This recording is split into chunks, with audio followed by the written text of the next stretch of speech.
اعوذ باللہ من الشیطان اللعین الرجیم بسم اللہ الرحمن الرحیم الحمد للہ وکفی وسلام علی عبادہ الذین اصطفی. درود بھیجیے محمد وعلیہ.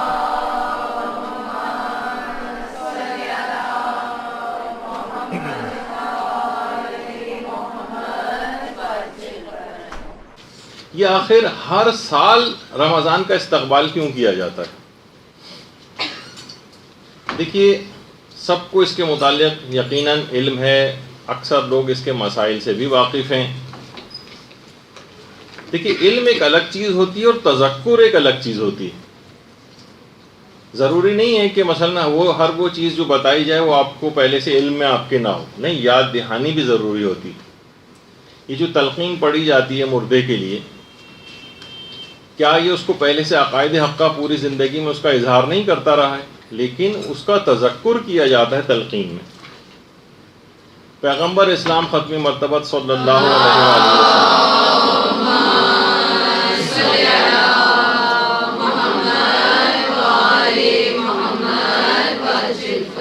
وسلم نے امیر المومنین علیہ السلام کی والدہ گرامی فاطمہ بنت اسد سلام اللہ علیہ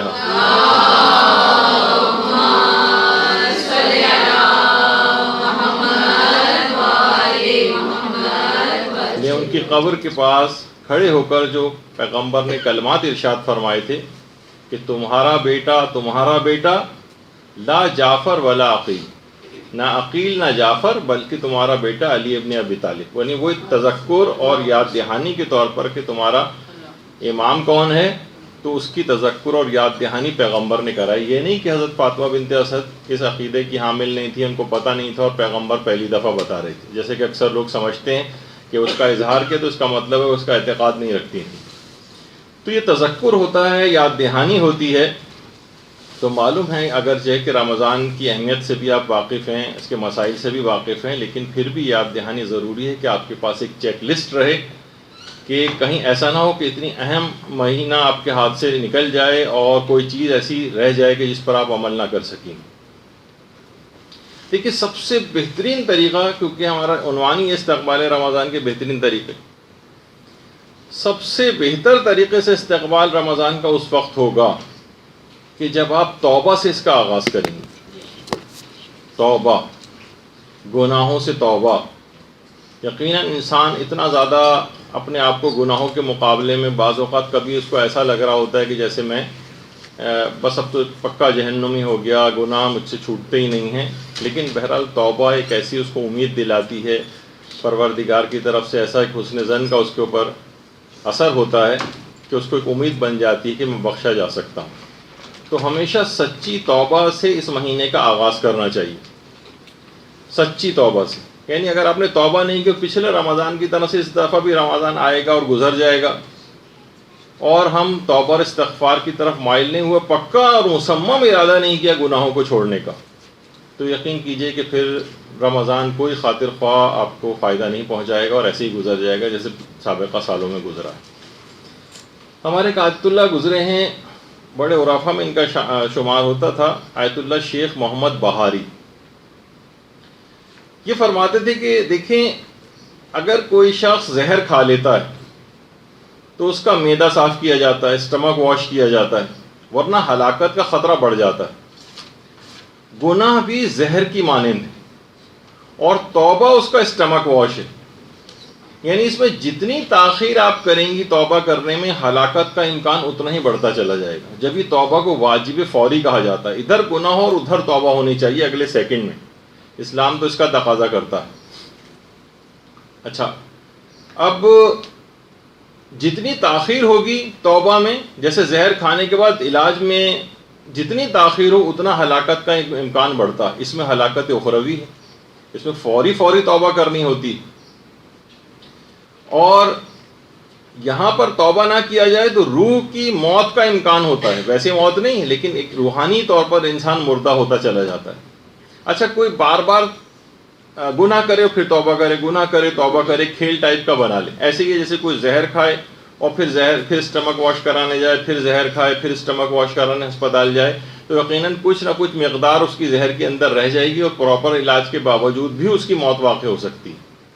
تو یہی گناہوں کے ساتھ بھی ہوتا ہے کہ اگر ہم نے توبہ کو اس طرح کا کھیل بنایا کہ ٹھیک ہے گناہ کر رہے ہیں، توبہ بھی کر رہے ہیں، استغفار کی تسبیح پڑھ لی، پھر گناہ کیے، پھر توبہ کر لی، اس طرح سے ہلکے پھلکے انداز سے، تو وہ زہر اندر بڑھتا چلا جائے گا اور یہاں تک کہ پھر روحانی ہلاکت کی طرف چلا جائے گا۔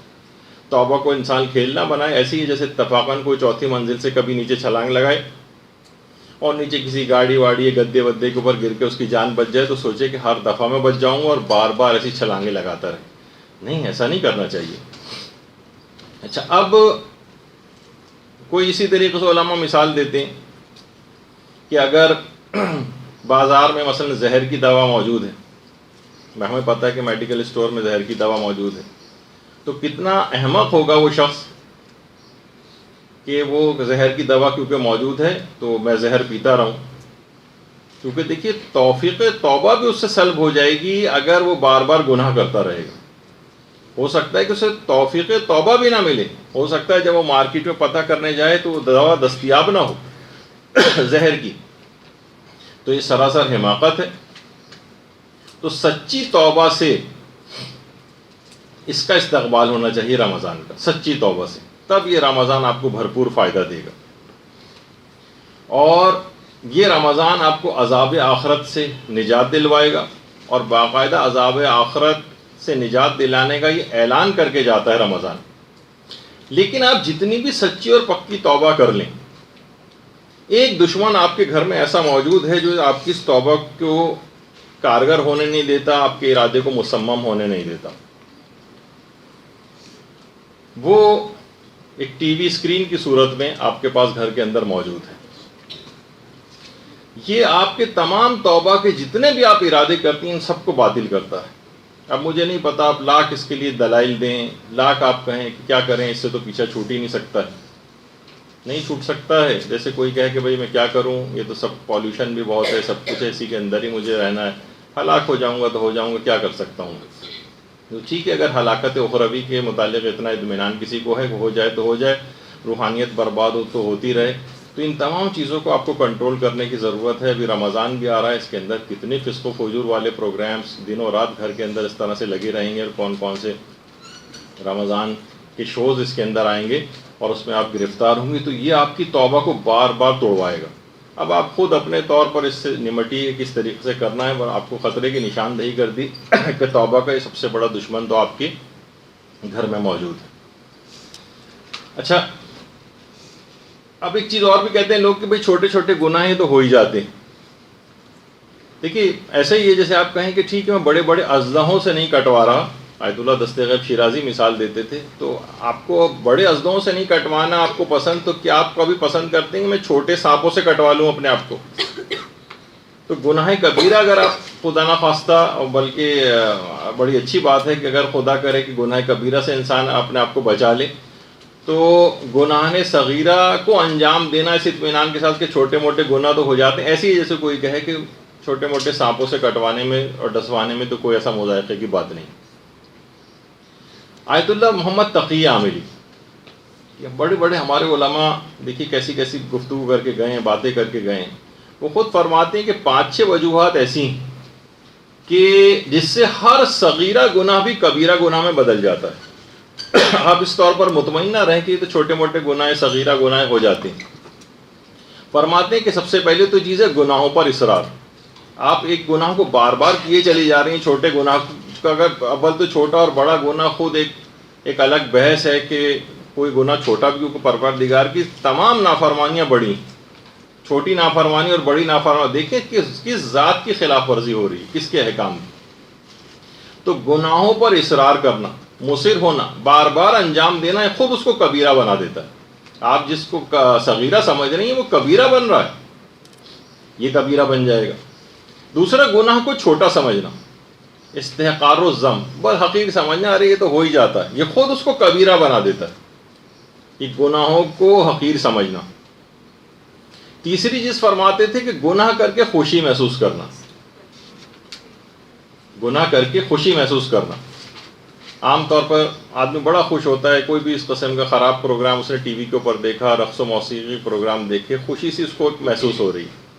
کوئی اس نے گھر پہ ایسی تقریب منعقد کی مکس گیدرنگ والی، گناہ کر کے خوشی محسوس کر رہا ہے۔ ورائٹی پروگرام گھر کے اوپر رکھا، مہندی اور تقریب کے اندر خوب فسق و فجور ہوا، لوگوں کو بڑا ہلہ گلا مزہ آیا، گناہ کر کے خوشی محسوس کر رہا ہے، یہ خود اس کو کبیرہ بناتا ہے۔ فرماتے ہیں، اور یہ بھی روایات کے اندر آئی ہے یہ بات کہ جو ہنستے ہوئے گناہ کرے گا وہ روتے ہوئے جہنم میں داخل ہوگا۔ تو ان چیزوں کو انسان کو سمجھنا چاہیے۔ گناہ کو ظاہر کرنا یہ خود کبیرہ بنا دیتا ہے، گناہوں کو ظاہر کرنا۔ کوئی ایک گناہ کیا، اب اس کو دوسروں کے سامنے ظاہر کر رہے ہیں۔ بہت ساری روایات کے اندر خود یہ تمام باتیں، یہ چار جو آپ کے سامنے چیزیں پیش کی ہیں، تو خود روایات کے اندر ہی آئیں، لیکن اب اتنا وقت نہیں ان سب کو پڑھا جائے، لیکن بہرحال وہ علماء نے ان روایات ہی سے ماخوذ یہ اقوال ہیں ان کی۔ پانچویں چیز کہ جس سے گناہ، چھوٹے گناہ بھی بڑے گناہوں میں بدل جاتے ہیں، لوگوں کو گناہوں کی دعوت دینا۔ ایسی تقریب آپ نے گھر میں رکھی، مکس گیدرنگ ٹائپ کی، اب لوگ چاہیں نہ چاہیں اس کے اندر آ کر گناہ کے اندر مبتلا ہو ہی جا رہے ہیں۔ تو اس کا مطلب یہ ہوا کہ لوگوں کو گناہوں کی طرف دعوت دینا، یہ خود اگر اس طرح سے لوگوں کو بلایا جائے اس کے اندر، تو خود ایک بڑے کبیرہ گناہ کے اندر بدل جائے گا۔ اور چھٹی چیز، تقی عاملی فرماتے تھے، گناہ کے سلسلے میں تواضع اور انکساری اختیار کرنا۔ جس طرح انسان نیکیوں اور اچھائیوں کا کبھی تذکرہ ہوتا ہے تو وہ تواضع انکساری کا اظہار کر رہا ہوتا ہے، لوگ گناہوں کے اوپر تواضع انکساری کا اظہار کر رہے ہوتے ہیں۔ ماشاءاللہ آپ کی فلم اس دفعہ کتنی کامیاب رہی، جی اللہ کا شکر ہے، بس میں تو اتنے اچھا کام نہیں کر سکتی جتنا فلاں پرانے اداکار کر۔ آپ ٹی وی کے اوپر دیکھتی ہیں، گناہوں کے سلسلے میں بڑے عجز و انکساری کا اظہار ہو رہا ہوتا ہے، بڑی تعریفیں ان کی ہو رہی ہوتی ہیں، اور وہ عاجزی کا اظہار کر رہے ہوتے ہیں گناہوں کے، جبکہ نیکیوں کے لیے یہ چیزیں پہلے دیکھنے میں آتی تھی۔ تو یہ سب کے سب حرام، جو چھوٹے جن کو آپ گناہ سمجھ رہی ہیں، یہ سب کبیرہ گناہوں کے اندر تبدیل ہوئے چلے جا رہے ہیں۔ تو انسان اگر روزہ رکھے اور افطار کے بعد پھر زہر کھا لے، روحانی زہر، اور اگلے دن پھر روزہ رکھے، پھر اس کے بعد پھر زہر کھا لے، تو وہی ابھی آپ نے سنا بار بار کہ زہر کی کچھ مقداریں جو اندر رہ جائیں گی بالآخر اس کو پھر ہلاک کر دیں گے۔ اور یہ کہ انسان بالکل امیون ہو جائے گا، اس کو پھر گناہ کا احساس بھی ختم ہو جائے گا، اسے گناہ بھی نہیں لگے گا، جیسے کہ آج کل عام طور پر ہو گیا۔ تو اچھا، گناہوں کے دیکھیے اثرات ایسے ہیں کہ اگر یہ آپ اس کو ایسا معمولی چیز نہ سمجھیں کہ بس ٹھیک ہے گناہ کہیں لکھا گیا فرشتوں، اور یہ آپ کی تمام زندگیوں کے اوپر اثر انداز ہو رہے ہیں۔ بلکہ آیت اللہ مشکینی، جن کی وہ ہدیت الشیعہ جو کتاب بھی ہے اردو میں، آیت اللہ مشکینی فرماتے تھے کہ گناہوں کے اثرات فقط انسان کے اوپر ہی نہیں ہوتے، آپ سمجھیں کہ صرف انسان پہ ہوتے ہیں، بلکہ کہہ رہے تھے کہ اس میں بہت ساری اور بھی چیزیں شامل ہو جاتی ہیں۔ مثلا اولاد کے اوپر بھی اس کے اثرات ہوتے ہیں، رشتہ داروں کے اوپر اس کے اثرات ہوتے ہیں، زراعت اور فصلوں کے اوپر اس کے اثرات ہوتے ہیں، سمندروں کے اوپر اس کے اثرات ہوتے ہیں، کس طریقے سے جو سونامی آتے ہیں، زمین کے اوپر اثرات ہوتے ہیں کہ زلزلے وغیرہ آتے ہیں۔ تو فرماتے تھے ان تمام چیزوں کے اوپر قدرتی آفات میں سے اکثر کا سبب روایات کے اندر جو گناہوں کی کثرت بتائی گئی، حتیٰ کہ فرماتے تھے گناہوں کے اتنے اثرات ہیں کہ فرشتوں تک کے اوپر اثر انداز ہوتے ہیں۔ وہ کیسے؟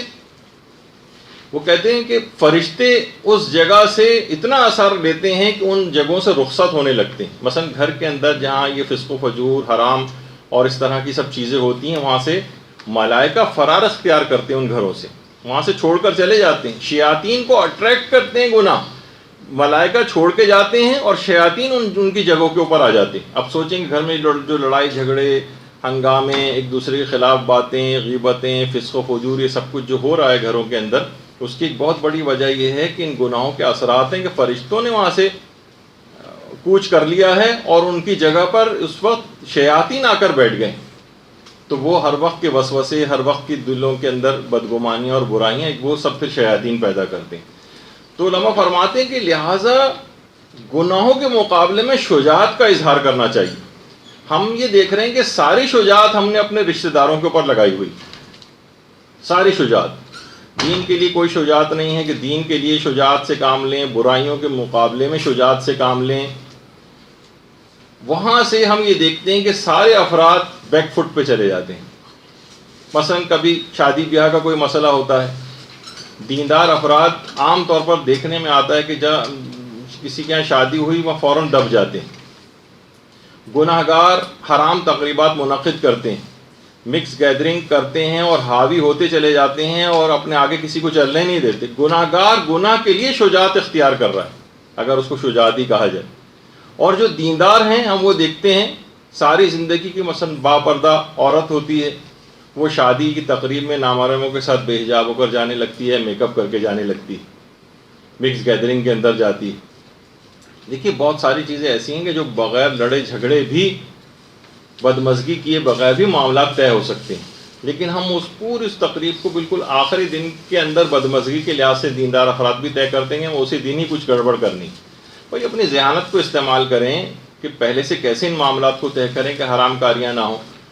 تو شجاعت دکھائیں، بات کریں. بہت ساری بلکہ دلہن کا متعلق مجھے معلوم چلا کہ اس نے بڑی شجاعت دکھائی، شرائط رکھیں کہ کوئی نامحرم وہاں پر نہیں آئے گا، میں مثلا میرا میک اپ ہوگا، اور اس نے اپنی باتوں کو منوایا. اور اس کے بعد بھی چند لوگوں نے اگر خلاف ورزی کی کوشش کی تو دلہن اٹھی اور منہ دھو کر اور چادر وادر پہن کر جو ہے بیٹھ گئی. تو اگرچہ آپ کو بہت سی اس قسم کی باتیں لگتی ہیں کہ نہیں بھائی کوئی بات نہیں، تو وہ کیا ہوتا ہے کہ دیندار افراد بھی شجاعت کا مظاہرہ کرنے کے بجائے دبتے چلے جاتے ہیں. تو کیا ہوا کہ گناہ گار اس کے مقابلے میں بڑھتے چلے جاتے ہیں. تو کوئی بھی آج کل اتنی سہولیات اور آسانیاں جبکہ ہمارے پاس موجود ہیں دین پر عمل کرنے کے لیے، لیکن تب بھی کوئی بھی شجاعت دین کے لیے دکھانے کو تیار نہیں. جبکہ صاحبان ایمان نے شدید ترین ادوار کے اندر بھی دین پر کیسا عمل کر کے دکھایا. روایات میں ملتا نہیں ہے کہ شہداء کے ساتھ جب کوفے کے بازاروں سے گزر رہے تھے تو ابن زیاد کا جو بھائی تھا، سگا بھائی، اس تک نے شجاعت کا مظاہرہ کیا تھا اور کہا تھا کہ کاش تمام آل زیاد آج ہلاک ہو جاتے مگر فاطمہ کا لال شہید نہ ہوتا. اسے معلوم تھا میرا بھائی ابن زیاد کتنا ظالم ہے، لیکن ان ظالموں کے ایسے افراد انہوں نے بھی کچھ نہ کچھ زبان کھولی ہے. اس وقت ابن زیاد کی خود بیوی نے آواز اٹھائی ہے، روایتوں کے اندر تذکرہ. یزید کی بیوی نے اس کے اوپر اعتراضات کیے تھے اتنے مظالم اپنے شوہر کا اتنے ظلم دیکھنے کے باوجود. خولی کی بیوی نے شجاعت کا مظاہرہ کیا تھا. اور بریر حمدانی ان کی اپنی بیوی نہیں، بریر کے جو قاتل تھا، بریر کا قاتل جب گھر کے اندر آیا ہے تو بریر کے قاتل کی جو بیوی تھی وہ ناراض ہو کر گھر چھوڑ کر چلی گئی تھی. اس نے اتنا شجاعت کا مظاہرہ کیا تھا. یزید کا بیٹے تھا، اس نے کیا کہا تھا؟ اس نے شجاعت کا مظاہرہ کیا تھا اور کہا تھا کہ کاش میں پیدا ہی نہ ہوا ہوتا کہ بنو امیہ کی نسل سے ہونے کی میں ذلت کو برداشت کرتا. تو ان سب افراد نے جانوں کے خطروں کے باوجود آواز اٹھائی. آج ہم یہ دیکھتے ہیں کہ ہم ذرا سی بھی معمولی اور چھوٹی اور آسانی سے چھوٹ جانے والے گناہوں کے سلسلے میں بھی ذرا سا بھی جرت کا مظاہرہ نہیں کرتے، ان کو چھوڑنے کے لیے ذرا سی اپنے اوپر سختی نہیں اٹھاتے. ابھی کتنے مسلسل سوالات ہم دیکھتے ہیں کہ علماء کے پاس بھی جاتے ہیں، مدرسے کا جو پیج ہے اس کے اوپر بھی بے تحاشا اس قسم کے سوالات آتے ہیں. والدین کیا آ رہے ہیں، لڑکے اور لڑکیوں کیا آ رہے ہیں کہ بھئی جناب گرمی بہت ہے، ہم سے روزہ نہیں رکھا جاتا، ہمیں مثلا آفس جانا ہے، کسی کو یونیورسٹی جانا ہے، کسی کو کالج جانا ہے. یعنی کہ کتنے ادوار کے اندر کیسے کیسے لوگوں نے مظالم اٹھا کر دین کے اوپر عمل کیا ہے، جانیں دی ہیں، گھر بار لٹائے ہیں، اور ہم اتنے معمولی سے صرف روزہ رکھنے کو کہا جا رہا ہے، ٹھنڈوں کے اندر بیٹھے ہوئے ہیں، پنکھوں کے اندر بیٹھے ہوئے ہیں، اے سیوں کے اندر بیٹھے ہوئے ہیں، تب بھی ان سے روزہ اور رکھنا اور دین کے اوپر عمل کرنا مشکل ہو رہا ہے. تو دیکھیے گناہوں پر مصر ہونے کے ساتھ یہ رمضان فائدہ نہیں دے گا. اس کے مقابلے میں ایک جرت کا اظہار کرنا پڑے گا، مصمم ارادہ کرنا پڑے گا، پکا ارادہ کرنا پڑے گا کہ میں اب گناہ کوئی نہیں کروں گی. جب تک یہ پکا ارادہ نہیں ہے تو یقین جانی کہ رمضان کوئی خاطر خواہ آپ کو فائدہ نہیں دے گا جب تک کہ توبہ سچی توبہ نہ. آیت اللہ جواد عاملی نے ایک بڑی اچھی بات کہی ہے کہ جو بھی اپنے امام کے اوپر اعتقاد رکھتا ہے، نیک اعمال بھی کبھی کبھار چلیں اس سے ہو جاتے ہیں، لیکن جس طریقے سے امام کی اطاعت کرنی چاہیے مقام اطاعت کے اندر وہ فعل نظر آتا ہے. اعتقاد ہے، ٹھیک ہے، ہمارا اعتقاد ہے کہ ہمارے امام ہیں، لیکن وہ اپنے عمل سے امام کے قلب کو غمگین کرتا ہے. کوئی مثلا عورت ہے، وہ خود کو اپنے آپ کو کنیز زہرا کہتی ہے، لیکن بے حجابی کے ذریعے حضرت زہرا کے قلب نازنی کو مجروح کرتی، ان کو زخمی کرتی، ان کے دل کو غمزدہ کرتی. تو فرماتے ہیں کہ یہ تمام افراد کے جو کہ بد اعمالیوں کے ذریعے اور گناہوں کے ذریعے، چاہے وہ ان کے اوپر اعتقاد ہی کیوں نہ رکھتے ہوں، یہ تمام افراد زہرا کے لخت جگر کے ظہور کی راہ میں رکاوٹ ڈالنے والے ہیں، آیت اللہ جواد عاملی فرماتے ہیں. اور ایسے افراد یہ بہت بڑے خطرے سے دوچار ہونے والے ہیں. وہ خطرہ کیا ہے؟ فرماتے ہیں کہ جب یہ لوگ مرتے ہیں یا مریں گے تو بعض گناہوں کے باعث یہ قبر میں امام زمانہ علیہ السلام کا نام تک بھول جائیں گے.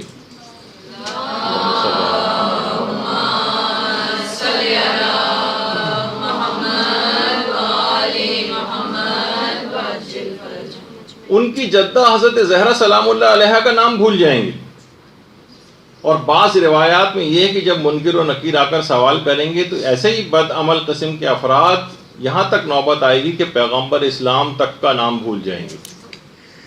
بہت بڑے خطرے سے انسان دوچار ہوتا ہے. اب اس رمضان سے بھی فائدہ نہیں اٹھایا اگر ہم نے گناہوں کے اندر ویسے ہی رہے اور مصمم ارادہ نہیں کیا کہ بس آج کے بعد مجھے کوئی گناہ نہیں کرنا ہے.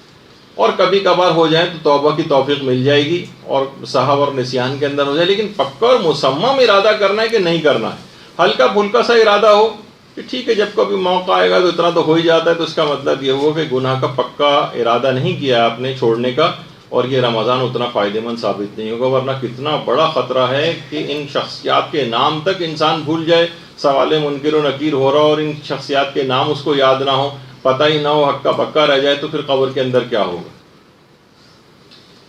تو دیکھیے یہی مسئلہ ہے کہ اس نفس کو رمضان کے اندر مکمل طور پر قابو کرنا ہے. دیکھیے خود ابلیس جو ہے نا، یہ خود نفس امارہ کا شاگرد ہے. بھائی ابلیس کو بھی تو کسی نے بہکایا. کس نے بہکایا؟ اس کے اپنے نفس امارہ نے اس کو بہکایا. الگ سے اس کے لیے کوئی اور ابلیس وغیرہ کا سلسلہ نہیں تھا، یہی اس کا نفس تھا. یعنی نفس جو ہے یہ شیطان کا بھی استاد ہے. بس اسی کو آپ کو رام کرنا ہے. یہ رمضان کا مہینہ اسی نفس کو رام کرنے کے سلسلے میں. آیت اللہ حق شناس جن کا پچھلی مرتبہ بھی تذکرہ ہوا تھا، آپ فرماتے تھے کہ آپ صرف اور صرف ترک معصیت کا ارادہ کریں، پکا ارادہ کریں. بس خدا آپ کو خود حرام کام سے بچا لے گا، خدائی مدد آئے گی. آپ کا کام فقط پکا ارادہ کرنا ہے. اور پکا ارادہ آپ کو خود پتہ ہے کہ پکا ارادہ کیا ہوتا ہے، کہ آپ کا یعنی آپ مصمم ہوتی ہیں کہ کوئی بھی کام دنیا میں جو آپ کر رہی ہیں ایک کمٹمنٹ ہوتا ہے، پکا ارادہ ہوتا ہے. کوئی لڑکی میڈیکل کالج میں پڑھ رہی ہوتی ہے، پکا ارادہ ہوتا ہے کہ میں اس کو جو ہے پورے کورس کو کمپلیٹ کروں گی. مثلا دنیاوی چیزوں کے لیے انسان پکے ارادے نہیں کرتا. اس طرح کا کوئی پکا اور مصمم ارادہ کرے کہ نہیں میں گناہ نہیں کروں گی، ترک اور آگے کی چیزوں کو فی الحال دماغ سے نکال دے. ورنہ ہوتا ہے نا کہ اندرونی طور پر ایک شکست کا سا احساس ہوتا ہے کہ پہلے بھی کتنی توبہ کی ہیں جو ٹوٹ چکی ہیں. نہیں، ایک دفعہ پکا ارادہ کیجیے. آیت اللہ شناس فرماتے تھے پکا ارادہ کرنے کے بعد اللہ خود آپ کو جس وقت حرام کا موقع آئے گا ایک غیبی طاقت آپ کو اس حرام سے روک لے گی. آپ اپنے اوپر بھروسہ نہ کریں، پروردگار عالم پر بھروسہ کریں. اس پر بھروسہ کر کر پکا ارادہ کر لیں تو پھر آپ دیکھیے کہ کتنا اس سے فرق پڑے گا.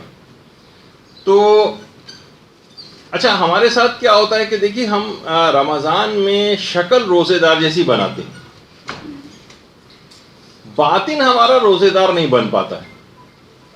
جبکہ روزے انسان کو اگر حقیقتاً صحیح پیمانے اس پہ روزہ رکھے تو انسان کا باطن خوبصورت بن جاتا ہے. خواہ بظاہر اس کا چہرہ روزے کے اندر اترا ہوا محسوس ہو، خواہ اس کے منہ کی بو اچھی محسوس نہ ہو، لیکن خدا کے نزدیک اس کی باطن کی خوبصورتی یہ سب سے زیادہ اہمیت رکھتی ہے. آیات میں بھی ہے، روایات میں بھی، کہ خدا تمہارے چہروں کو نہیں دیکھتا ہے بلکہ تمہارے اعمال کو دیکھتا ہے. تو اچھا یہ غلطی کیا ہو رہی تھی؟ ان سب سے بھی ہو رہی تھی. باطل بھی ہمیشہ، اور ہم لوگ بھی ظاہر پرست اتنے ہو گئے ہیں کہ ہم صرف ظاہر کو دیکھتے ہیں. جیسے ابن زیاد تھا، اجڑے ہوئے گھرانے کو بظاہر دیکھ کے کہہ رہا تھا اور مذاق اڑا رہا تھا کہ دیکھا خدا نے تمہارے ساتھ کیا سلوک کیا. تو ثانی زہرا حضرت زینب سلام اللہ علیہ نے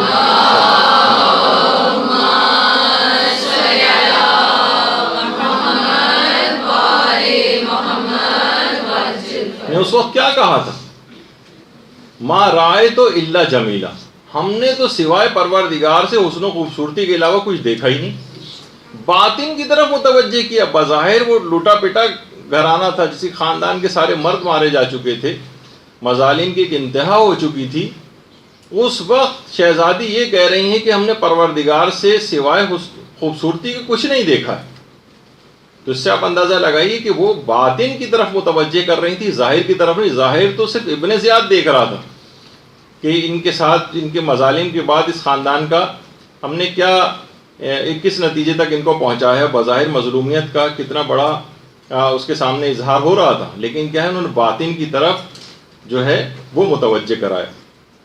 بظاہر بھی لوگ ہمارے یہاں بھی دیکھیے دنیاوی ترقیوں سے کتنا زیادہ متاثر نظر آتے ہیں۔ باہر ملکوں کے اور مغربی ممالک کی کتنی تعریفیں ہو رہی ہوتی ہیں کہ دیکھیے کتنی ایجادات وہاں پر ہو گئی ہیں، مغربی ممالک کے کتنے زبردست سسٹم بنے ہوئے ہیں، کوئی وہاں سے آ جائے تو بس وہاں کے قصیدے ہی دنوں رات پڑھتا رہتا ہے۔ تو دیکھیے یہ خوشحالی جو وہاں پر ہے، لیکن اگر کوئی شخص وہاں پر رہے یا ایسی جگہوں کے اوپر جا کر رہے کہ جہاں اس کا دین تباہ و برباد ہو رہا ہو، کہ جس کے متعلق حضرت امیر بھی فرماتے تھے کہ وَالْحَرِيبُ مَنْ حُرِبَ دِينُهُ، جس کا دین لوٹ لیا گیا ہو اس نے سب کچھ اپنے ہاتھ سے کھو دیا۔ تو کسی بھی جگہ بظاہر آپ کو لگ رہا ہے کہ کوئی شخص بہت خوشحال ہے، بظاہر بہت لگ رہا ہے کہ بہت اچھی جگہ کے اوپر رہتا ہے، لیکن مثلا اگر اس کا دین تباہ حال ہوا ہے، دین اس کے ہاتھ سے نکل گیا ہے، تو اس نے سب کچھ کھو دیا۔ ظاہری طور پر وہ جو آپ سنتی ہیں کہ حاجی کتنے زیادہ تھے کہ آ کر راوی نے کہا تھا کہ مولا کتنا زیادہ آواز آ رہی ہے لبیک اللہم لبیک کی، تو امام نے فوراً، یہ تو ظاہر نظر آ رہا تھا نا لوگوں کو، ابو بصیر کو باطن دکھایا اپنی دو انگلیوں کے درمیان، اور اس کے بعد کہا ما اقل الحجیج و اکثر الزجیج، حاجی کتنے کم ہیں اور شور مچانے والے کتنے زیادہ ہیں۔ اور جب دو انگلیوں کے بیچ میں دیکھا تھا تو کوئی کتا کھڑا ہوا تھا، کوئی سور کھڑا ہوا تھا۔ یہ باطنی نگاہ کے اندر باطن کو امام نے اس کی طرف متوجہ کیا کہ انسان اپنے ظاہر کو صرف اچھا نہ کرے بلکہ باطن کو اچھا بنائے۔ تو بظاہر ہم یہ کرتے ہیں، خواتین کرتی ہیں کہ صرف میک اپ کر لیا، شکل اپنی اچھی بنا لی، اپنے اچھے کپڑے جو ہے وہ انہوں نے اچھے کر لیے۔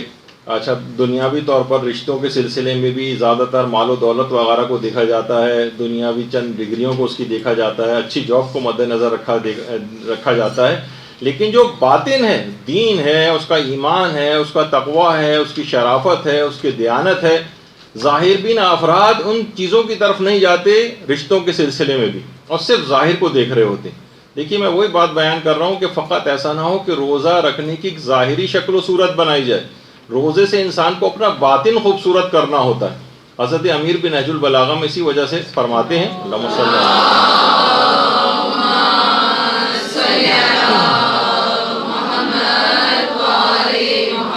اور اولیاء خدا کی تاریخ یہی بیان کر رہے ہیں کہ وہ باطن دنیا کی طرف نگاہ کرتے ہیں، وہ صرف ظاہری دنیا نہیں۔ ابھی جو میں نے مثال دی کہ لوگ بہت سارے ایسے فسق و فجور والی جگہوں کے اوپر جہاں دین پر دین خراب ہو رہا ہوتا ہے، اس کے صرف ظاہری طور پر اس کو دیکھ رہے ہوتے ہیں۔ تو لیکن کیا ہے، اولیاء خدا باطن دنیا کو دیکھتے ہیں اور عام لوگ ظاہر دنیا کو دیکھتے ہیں۔ تو باطن کی طرف آپ کو نگاہ کرنی ہے، اپنے بھی باطن کی طرف آپ کو نگاہ کرنی ہے، کیونکہ دیکھیے جن افراد کی آپ نگاہوں میں کوئی مقام بنانے کے لیے اچھے کپڑے پہنتی ہیں، اپنی اچھی شکل و صورت بناتی ہیں، یقین کیجئے کہ وہ آپ کو حاسدانہ نگاہ سے دیکھتے ہیں، وہ آپ کے نعمت کا زوال چاہتے ہیں۔ آپ جن کو دکھا رہی ہیں نا اچھے کپڑے، اور بار بار اچھے اچھے کپڑے ہر دفعہ ان کے لیے بنا کر اپنے آپ کتنی محنتیں کر رہی ہیں، تگ و دو کر رہی ہیں، صرف لوگوں کو دکھانے کے لیے تو کرتا ہے انسان، یہ کیوں اس طرح کے زیور پہنتا ہے۔ وہ سب خواتین جن کے سامنے آپ اس طرح تیار ہو کر جاتی ہیں، وہ حاسدانہ نگاہ سے آپ کو دیکھتی ہیں۔ ہو سکتا ہے کہ بہت قریبی کوئی رشتہ دار بھی آپ کو حاسدانہ نگاہ سے دیکھ رہا ہو اور خوش نہ ہو رہا ہو۔ تو ایسے افراد کے لیے کہ جو صرف آپ کے ظاہر جن کے لیے آپ اچھا بنا رہی ہیں اتنا، اور اتنی محنت کر رہی ہیں جو اسلام کو مطلوب بھی نہیں ہے، اور وہ آپ سے حسد کر رہے ہیں، ان حاسدوں کے لیے آپ اتنی محنت کر رہی ہیں، اس کے مقابلے میں کتنی کم محنت سے آپ اپنے باطن کو ٹھیک کر کے اپنے پروردگار کو راضی کر سکتی ہیں۔ تو اس کے لیے ہلکان ہونا، ظاہر کے لیے ہلکان ہونا، یہ انتہائی حماقت ہے۔ انسان کو چاہیے کہ اپنے باطن کو اچھے سے اچھا بناتا چلا جائے، دنیاوی ظاہری اعتبار سے جتنی ضرورت ہوتی ہے اپنے ظاہر کو ٹھیک کرنے کی اتنا ظاہر کو ٹھیک کریں، لیکن ساری محنتوں کا، ساری ہمتوں کا محور و مرکز فقط ظاہر کو بہتر بنانا نہ بنے۔ تو دیکھیے ظاہر اور باطن کی موافقت، یہ بہت علماء اس بات کو بہت زور دیتے ہیں. ہم دیکھتے ہیں ہماری عام زندگی میں بڑی منافقانہ ایک رویہ ہے. ظاہر کچھ ہوتا ہے ہمارا، باطن کچھ ہوتا ہے. ذرا سا کسی سے ملتے ہیں، ظاہر میں کسی اور طرح سے ملتے ہیں، جب وہ اٹھ کر جاتا ہے تو ہمارا اس کے متعلق پیٹھ پیچھے رویہ کچھ اور ہو جاتا ہے. ظاہر اور باطن کے اندر ایک موافقت ہونی چاہیے. جب یہ وجہ ہے کہ امیر المومنین علیہ الصلوۃ والسلام کی حدیث ہے،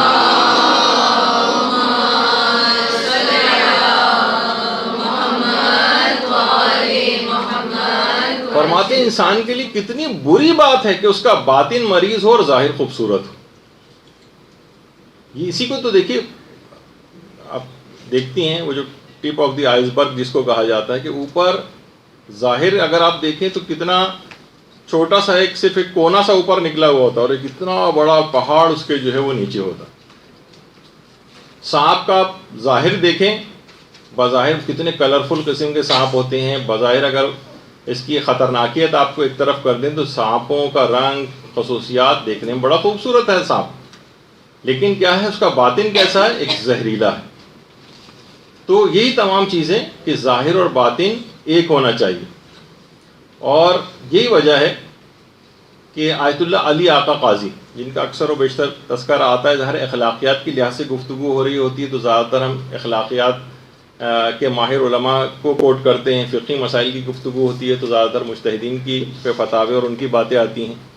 تو فرماتے تھے کہ اس حد تک تاکید کرتے تھے ظاہر اور باطن کی موافقت کی، کہ کہتے تھے کوئی درجہ انسان حاصل ہی نہیں کر سکتا جب تک کہ اس کا ظاہر اور باطن ایک جیسا نہ ہو جائے.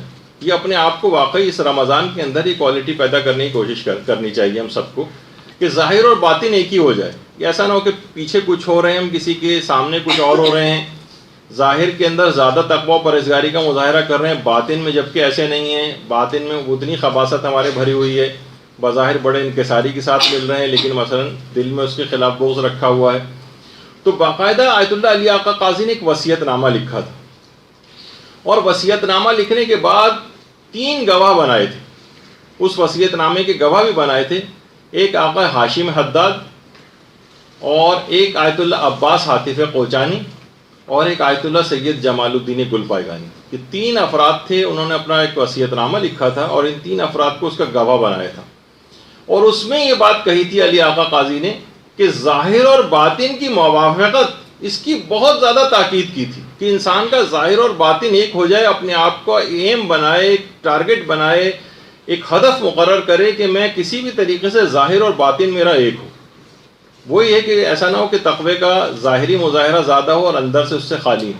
کسی سے ظاہری انکساری سے مل رہے ہو لیکن اندر اس سے بغض پایا جاتا ہو. دونوں کو ایک کر لیجیے آپ، سامنے بھی اس کی برائی نہیں کر رہے اور دل میں کینہ بھی نہیں رکھا ہوا اس کے لیے. تو یہ ہوگا کہ ظاہر اور باطن میں آپ کی موافقت ہو رہی. تو اور یہ بھی کہتے تھے کہ ہر نیک اور بد سے نیکی کرو، سوائے اس کے کہ کسی خاص شخص سے اللہ نے نیکی کرنے سے روکا ہو. یعنی وہ کہتے تھے ہر نیک سے تو انسان نیکی کرتا ہی ہے، بد افراد سے بھی، ان کے ساتھ بھی نیکی ہے کہ ان کو برائی سے روکو اور ان کو ان کے حال کے اوپر نہ چھوڑو. لیکن ابھی ہم دیکھتے ہیں یہی علماء کرام، ابھی آپ دیکھیں گی کہ ابھی شروع ہونے والا ہے کہ ابھی رمضان کے چاند کے سلسلے کے اندر یہ مسئلہ شروع ہوگا، پھر عید کے چاند کے مسئلے میں یہ مسئلہ شروع ہوگا، اور وہ ہوگا انہی علماء کی توہین. ہر گھر کے اندر ایسے افراد دیکھیے گا کیسے کیسے مولوی، ملا، فلاں، ان تمام مجتہدین اور مراجع کو کس انداز سے لوگ اس میں کہیں گے. ویسے بظاہر ان کی تعظیم کرتے ہوئے نظر آتے ہیں علماء کی، لیکن اس کے بعد جب موقع آتا ہے تو انسان ان کا ظاہر اور باطن اس کی موافقت نہیں کرتا اور اندرونی خباثت نکل کے باہر آ جاتی ہے اور ان علماء اور مراجع کو انسان برا بھلا کہنے لگتا. گھروں میں آپ دیکھیے گا کچھ عرصے میں. یہی وجہ ہے کہ آیت اللہ سید ابو الحسن مولانا، نام ہی ان کا تھا ابو الحسن مولانا، یہ فرماتے تھے 2 افراد کی غیبت سے خاص طور پہ اپنے آپ کو بچانا. اچھا، رمضان اور غیر رمضان دونوں ہی کے لیے بات ہے، رمضان کے اندر بھی اور غیر رمضان میں بھی. کہتے تھے ایک تو علماء کی غیبت سے انسان اپنے آپ کو بچائے، یہ بہت خطرناک ہے. علماء کی غیبت اور سادات کی غیبت. اب تو پورے گھرانے، ظاہر سادات گھرانے، اور ایک سید دوسرے سید کی بھی خوب غیبتیں کر رہا ہوتا ہے. وہ کہتے تھے کہ علماء اور سادات، خاص طور پر علماء کے لیے کہتے تھے، جس کے متعلق اکثر لوگ یہ بھی کہتے ہیں کہ یہ حدیث کا جملہ ہے، کچھ کہتے ہیں کہ نہیں ویسے ہی جملہ ہے کہ لحوم العلماء مسمومۃ، یعنی یہ حقیقتاً یہ جو آپ گوشت کھا رہے ہیں نا، یہ زہر آلود گوشت ہے. ایک تو عام گوشت ہے، انسان مردہ بھائی کا بھی کھائے تو ہو سکتا ہے کہ اس لحاظ سے نہ ہو، لیکن اس کے اندر زہر بھی ملا ہوا ہو تو کتنی ہلاکت کا یقینی خطرہ بڑھ جائے گا۔ تو اس لحاظ سے وہ کہتے تھے کہ علماء کی غیبت سے انسان کو اپنے آپ کو بچانا چاہیے، اور پیغمبر ختم مرتبہ صلی اللہ علیہ وسلم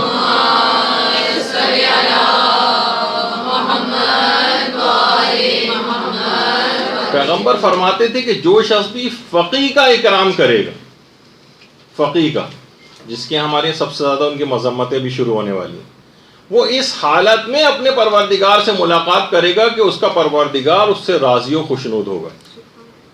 یعنی اگر ایک فقیہ کی صرف عزت اکرام اس نے کیا، اور جو شخص بھی کسی فقیہ کی توہین کرے گا، خدا اس حالت میں اس سے ملاقات کرے گا کہ خدا اس سے ناراض ہوگا۔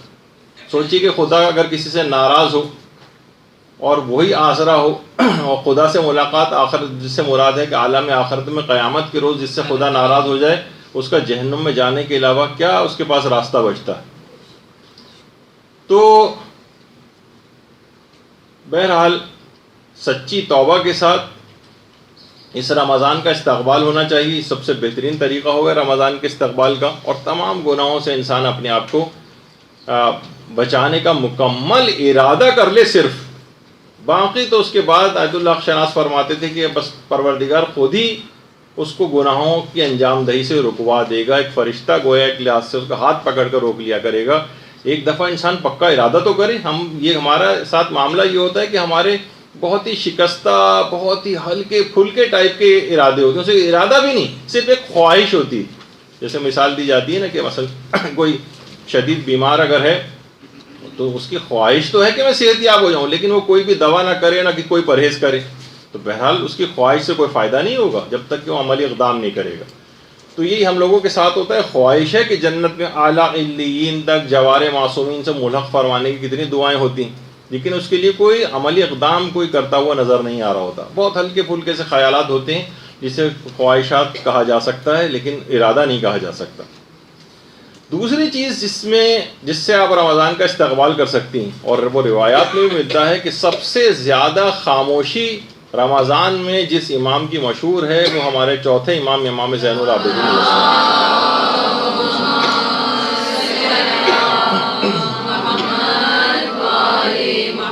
کہ سوائے دعاؤں کے، اذکار کے، تلاوت قرآن کے اور امر بالمعروف اور نہی عن المنکر کے امام کی زبان پر کوئی اور بات دنیاوی آتی نہیں تھی، اتنا اپنے آپ کو اس کے اندر مصروف رکھتے تھے۔ تو اس رمضان کے استقبال کا ایک پورا مصمم بہترین، اگر آپ کو اس کا استقبال کرنا ہے تو مصمم ارادہ کیجئے کہ فضول گوئی سے اپنے آپ کو بچائیں گے۔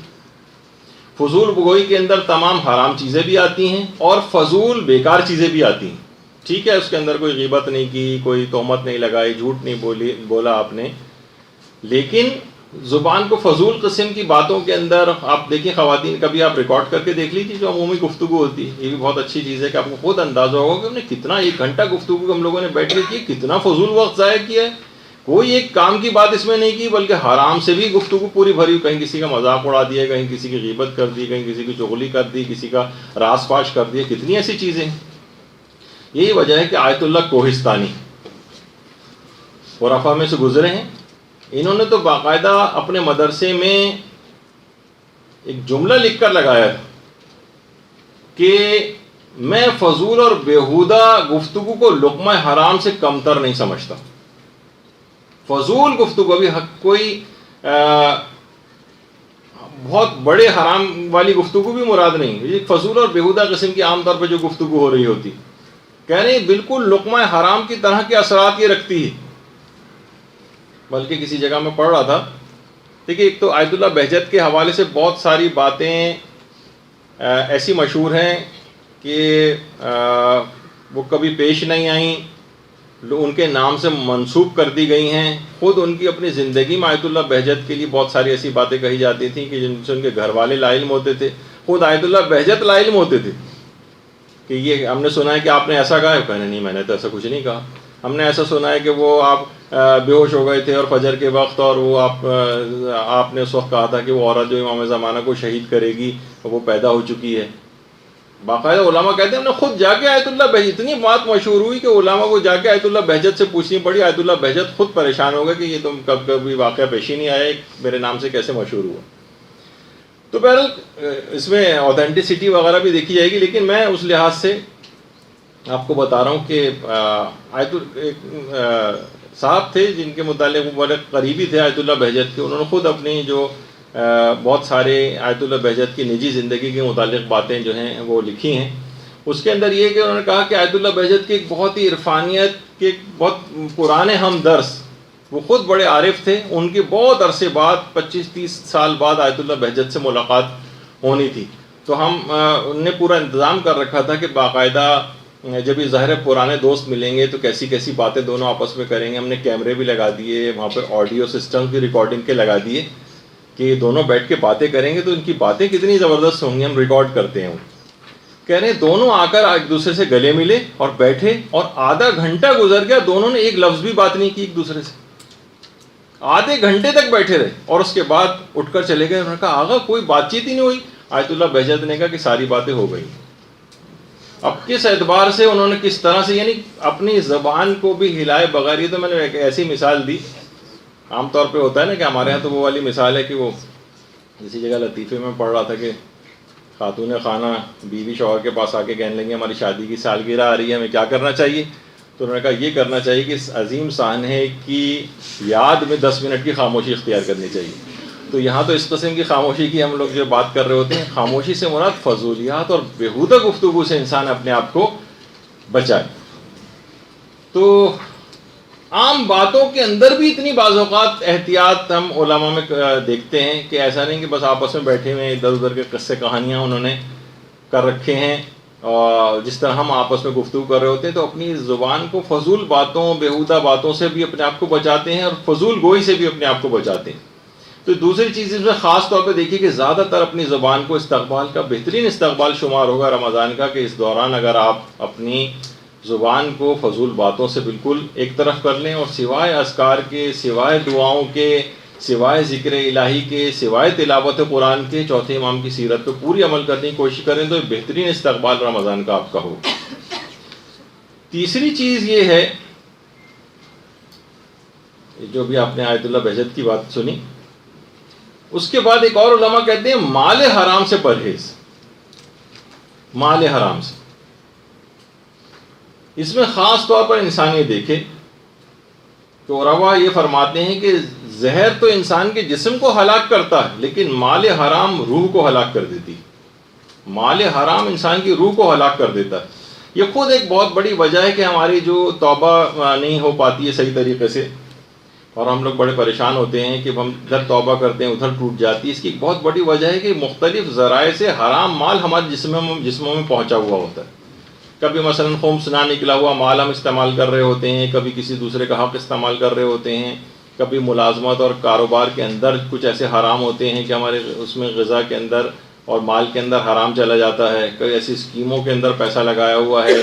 بہت ساری اس طرح کے حقوق لوگوں کے ہیں. میراث کی غلطیاں ہیں، اسی مکان کے اندر رہ رہے ہیں، کسی کو اس کا حق نہیں دیا ہوا، میراث صحیح تقسیم نہیں کی ہوئی.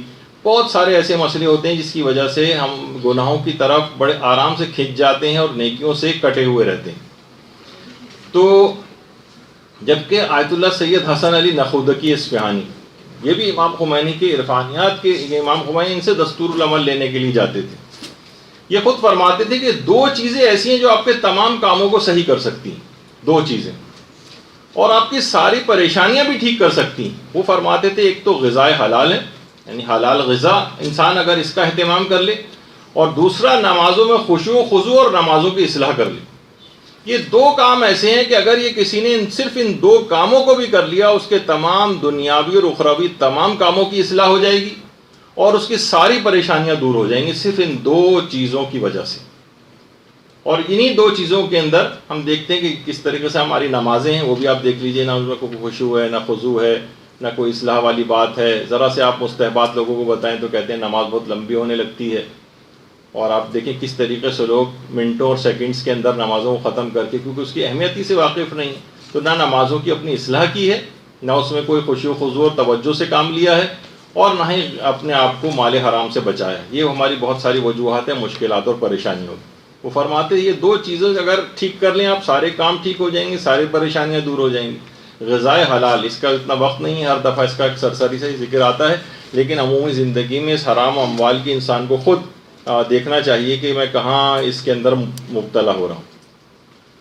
پھر استقبال رمضان کے سلسلے میں علماء فرماتے ہیں اگر آپ نے بہترین استقبال کرنا ہے وہ یہ ہے کہ لوگوں کے حقوق کی واپسی کیجیے. آپ لوگوں کے حق واپس کریں. انسان کتنی چیزیں اپنے پاس ایسی، آپ نے اپنی الماریاں کھنگالیں، اپنے پاس دیکھیں کس کی کون سی چیز آپ نے لی ہوئی ہے اس کو واپس کریں، کسی کی اموال آپ کے ذمے ان کو واپس کریں، قرضے لیے ہوئے ان کو واپس کریں، کسی کی اجازت کے بغیر چیز آپ کے پاس ہے ٹٹولیں گی آپ تو بہت ساری چیزیں اس طرح کی ملیں گی. یہی وجہ ہے کہ آقا نجابت یہ خود آیت اللہ علی آقا قاضی کے شاگردوں میں سے تھے.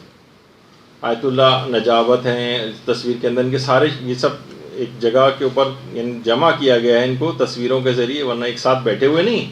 آیت اللہ عاطف عباس کوچانی، محمد حسین طباطبائی، ہاشم حداد ہیں، آیت اللہ حق شناس ہیں، آیت اللہ سید عبدالکریم کشمیری ہیں، سارے جتنے بھی افراد بیٹھے ہوئے ہیں سب ان کے شاگرد. انہیں کے اندر ایک آیت اللہ نجابت بھی تھی.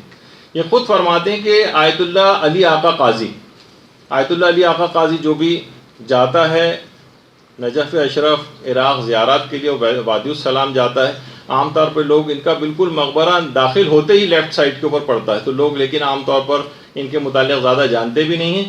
تو آیت اللہ علی آقا قاضی ان کی بھی قبر کی زیارت کے لیے ضرور جانا چاہیے. اب تو آپ لوگوں نے کتنا تذکرہ درس کے اندر سنا ہے ان کی کتنی بڑی عظمت ہے. اور ایک عظمت خاص طور پر جو ہمارا شب قدر کا درس ہوگا اس کے اندر تو ایک بہت ہی زبردست ان کی عظمت کی، اس مقام کو انہوں نے حاصل کیسے کیا تھا وہ آپ کی خدمت میں پیش کریں گے کہ اس مقام، اتنے بڑے مقام کو کیسے حاصل کیا. تو آیت اللہ علی آقا قاضی کے پاس یہ آقا نجابت فرماتے ہیں کہ ایک دفعہ آیت اللہ علی آقا قاضی کے پاس خود ایک عالم دین آئے اور آ کر کہا کہ ایک شاگرد کا ایک حق مجھ پر رہ گیا. اب وہ شاگرد بھی پتہ نہیں کہاں چلا گیا ہے، اب میں کیا کروں. آیت اللہ علی آقا قاضی نے کہا کہ کسی بھی صورت اس کو ڈھونڈو، اس کا حق اس کو واپس کرو. اچھا اب دیکھیے حقوق کی واپسی تو یہ رمضان ہو یا غیر رمضان، یہ نہیں کہ آپ کہیں گے تو صرف رمضان کے استقبال کے لیے چیز بتائی جا رہی، نہیں، عمومی زندگی میں بھی. انہوں نے کہا جب تک کہ تم اس کا ڈھونڈ کر اس کا حق ادا نہیں کر دو گے معرفت کا کوئی باب تم پر نہیں کھلے گا. یہ تمام اموال، آیت اللہ علی آقا قاضی فرماتے تھے کہ لوگوں کے جتنے بھی اموال ہیں یہ اصلاً ذات احدیت کے اموال ہیں، یہ پروردگار عالم کے اموال ہیں جو اس نے لوگوں کے تصرف میں دیے ہیں اور اپنی رضایت کو لوگوں کے راضی ہونے میں قرار دے دیا ہے. یعنی لوگوں سے جا کر اجازت لوگ ان کے اموال کو استعمال کرنے کی. جب تک تم انہیں ان کے اموال واپس نہیں کر دو گے، ان کا حق واپس نہیں کر دو گے یا ان کو راضی نہیں کر لو گے، تمہاری گردن پھنسی رہے گی. آیت اللہ علی آقا قاضی نے اس عالم سے بھی کہا کہ باب معرفت، کوئی ایک باب معرفت بھی تم پر نہیں کھولے گا جب تک کہ تم لوگوں کے حقوق واپس نہیں کر دو گے، تمہاری گردن ایسی پھنسی رہے گی. تو آپ خود سوچیے کہ رمضان ہو، لوگوں کا جو حقوق ہیں وہ ہماری گردن کے اوپر ہوں تو کون سی معرفت ہم کو ملے گی، کیا ہم رمضان سے حاصل کر سکیں گے. تو استقبال رمضان کا ایک طریقہ یہ کہ جائیے، تلاش کیجیے، ڈھونڈیے. لوگوں کے اموال کی واپسی میں خمس کی ادائیگی بھی شامل ہے. اب تو عام لوگوں کو تھوڑی چھوڑیے، یا تو حق زہرہ مثلا ہم ضبط کر کے بیٹھے ہوئے ہیں بالفرض اور ان کے قرضے لوگ لے کر واپس نہیں کر رہے ہیں، دوسروں سے کوئی چیز لی اور واپس نہیں کر رہے ہیں کہ وہ بھول گیا، اچھی بات ہے. تو لوگوں کے حقوق کی واپسی یہ بہت ہی زیادہ ضروری ہے. یہ ہر صورت میں استقبال رمضان کے اعتبار سے بھی اور عام زندگی کے اعتبار سے بھی یہ ضرور ہونی چاہیے. اس کی اتنی زیادہ اہمیت ہے کہ ایک شخصیت ہے تاریخ کے اندر، اس کو سیف الاسلام کہا جاتا ہے، خالد بن ولید. ان کا واقعہ مستدرک بحار الانوار میں بھی ہے، خود بہار میں بھی ہے، اہل سنت کی بھی کتابوں کے اندر بہت زیادہ یہ واقعہ موجود ہے کہ پیغمبر اسلام نے ایک دفعہ ایک قبیلے میں دعوت اسلام کے لیے سیف الاسلام کا جو لقب ان کو دیا گیا ہے ان کو بھیجا، خالد بن ولید کو. اچھا جب یہ وہاں گئے تو وہاں پر ان کو ایک ایسا شخص نظر آیا جس نے ان کے چچا کو قتل کیا تھا. اچھا پورے عربوں میں تھا، یعنی پورے قبیلے کے ایک شخص کی دشمنی سے پورے قبیلے کی دشمنی سمجھی جاتی تھی. یہ اس قبیلے میں گئے اور حکم دیا کہ سب مردوں کو باندھ دیا جائے اور باندھنے کے بعد ان کو پھانسی دے دی جائے، سارے قبیلے کے مردوں کو، اور اس کے پھانسی دینے کے بعد ان کا سارا سامان لوٹ لیا قبیلے کا۔ پیغمبر اسلام کو یہ اطلاع ملی کہ خالد نے ایسا کیا ہے۔ پیغمبر نے اپنے ہاتھوں کو بلند کیا اور کہا اللہم انی ابرأ الیک مما یصنع خالد، کہ پروردگار میں خالد کے اس عمل سے اظہار برات کرتا ہوں۔ یعنی پیغمبر نے تو نہیں بھیجا تھا کہ جا کے سب کو قتل کرو اور سب کے اموال لوٹ لو، یہ تو بد اخلاقی کی جنگ تھی۔ اس کے بعد حضرت امیر المومنین علیہ الصلوۃ والسلام کو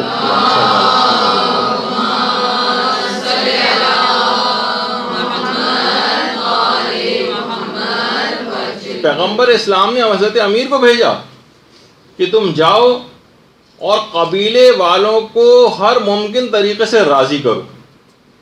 ایک ایک شخص کا امیر المومنین گئے اور ایک ایک شخص کا خون بہا ادا کیا، حتیٰ کہ اگر کسی شخص کا اس دوران کوئی پیالہ بھی ٹوٹا تھا تو اس تک کا ضمان اور اس کی کمپنسیشن حضرت امیر نے ادا کی۔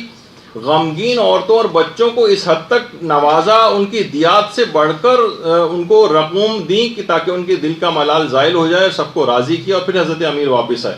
پیغمبر اسلام نے حضرت امیر المومنین کا شکریہ ادا کیا کہ اے علی، خدا آپ سے راضی ہو کہ آپ نے لوگوں کو مجھ سے راضی کیا اور خالد کے اس فعل سے لوگوں کو دین سے دور ہونے سے بچا لیا۔ درود بھیجیے محمد۔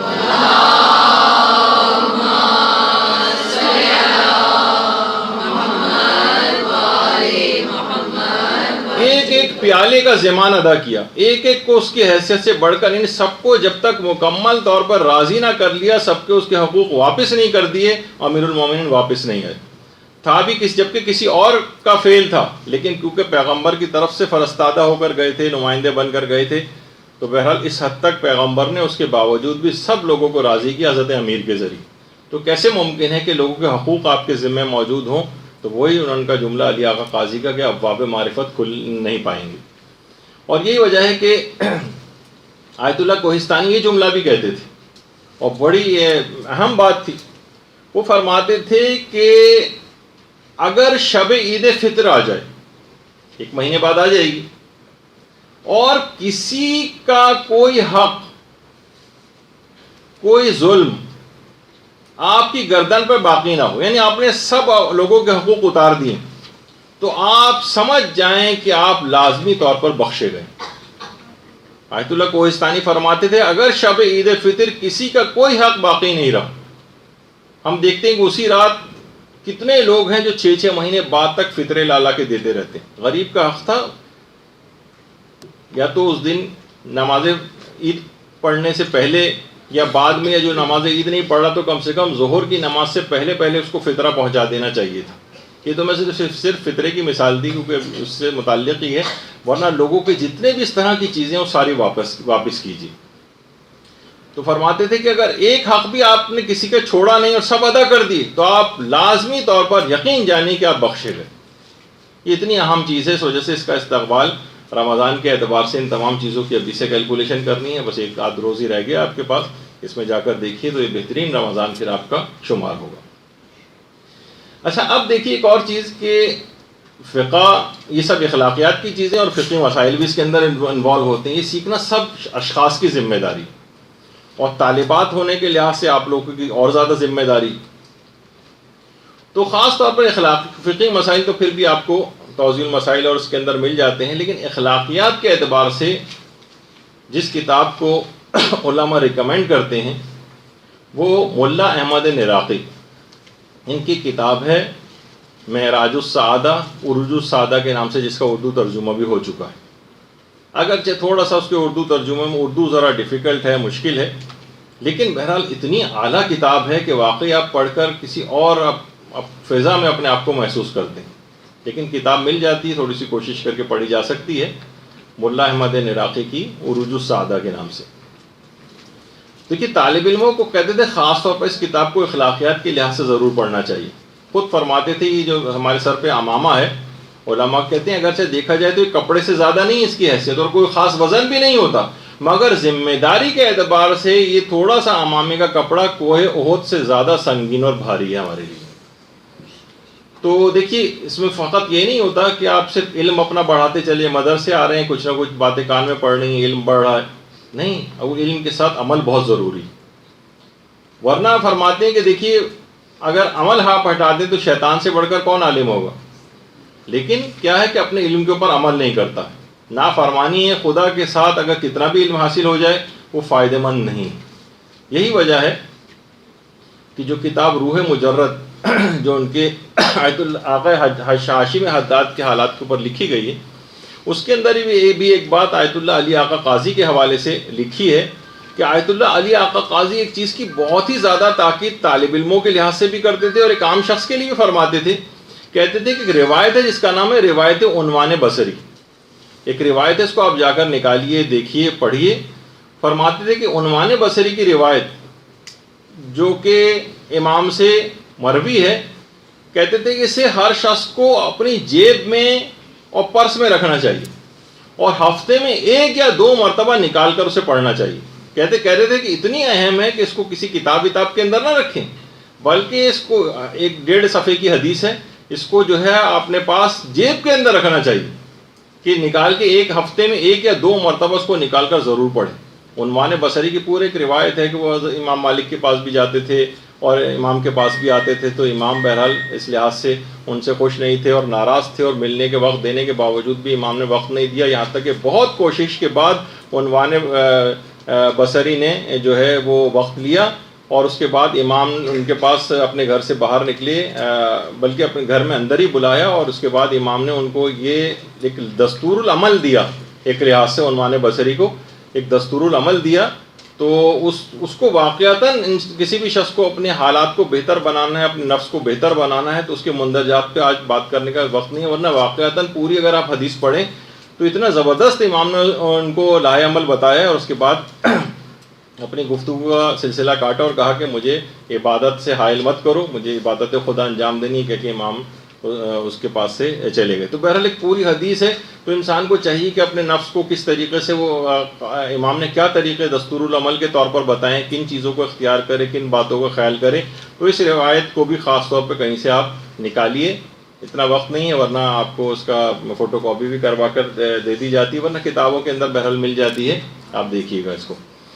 اس کے علاوہ ایک اور چیز ہے اصلاح نفس کے اعتبار سے، وہ آیت اللہ علی شاہ آبادی جو کہ امام خمینی کے بھی عرفانیت کے استاد تھے، یہ فرماتے تھے کہ سورہ حشر کی آخری آیت کے اوپر مداومت، آخری آیت کے اوپر مداومت، سورہ حشر کی نہیں، آخری آیت نہیں، جو یہ والی جو آیت ہے وَلِتَنْظُرُ نَفْسٌ مَّا قَدَّمْتُ لِغَدٍ، کہ انسان یہ دیکھے کہ اس نے اپنی آگے کے لیے کیا چیز بھیجی۔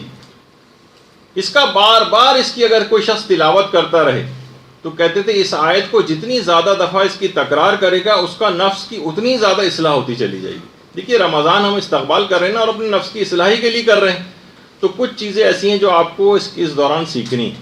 تو فرماتے تھے کہ اس آیت کا حد بار بار استحضار کرنا، آپ اس کو زبانی طور پر یاد بھی کر لیں اور بار بار اس کو پڑھیں، اس کا ترجمہ دماغ میں رکھیں کہ انسان کو یاد ہو کہ واقعی مجھے یہ دیکھنا ہے کہ آخرت میں میں نے اپنے کیا آگے منتقل کیا ہے، تو اس کو ہوگا کہ اچھا میں زیادہ سے زیادہ چیزیں عالم آخرت کے اپنے اس گھر کے اندر منتقل کروں جہاں مجھ کو ہمیشہ رہنا ہے، اس عالم آخرت کو انسان یاد رکھے۔ تو کہتے تھے ایک تو یہ ہے، اس کو بہت زیادہ، اور علماء ایک اور چیز اصلاح نفس کے لیے بڑی مجرب خیال کرتے ہیں اس کو، لیکن عام طور پر لوگ کیونکہ نماز فجر کو دیر سے اٹھتے ہیں، اور وہ جو بہت ہی مختصر سا ایک عمل ہے جس کو اذان فجر سے پہلے کیا جاتا ہے، وہ ہے حضرت زہرا سلام اللہ علیہ پر صلوات بھیجنا۔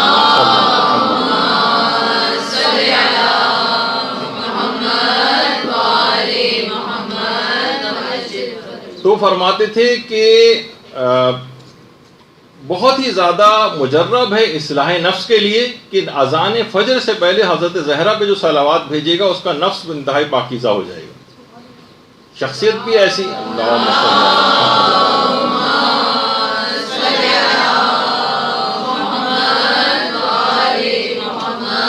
اب خواہ طالب علم ہو، غیر طالب علم ہو، کوئی مومن ایسا ہو ہی نہیں سکتا کہ جو طلب علم کی جس کے اندر خواہش ہے، اس لحاظ سے سارے ہی طالب علم ہیں۔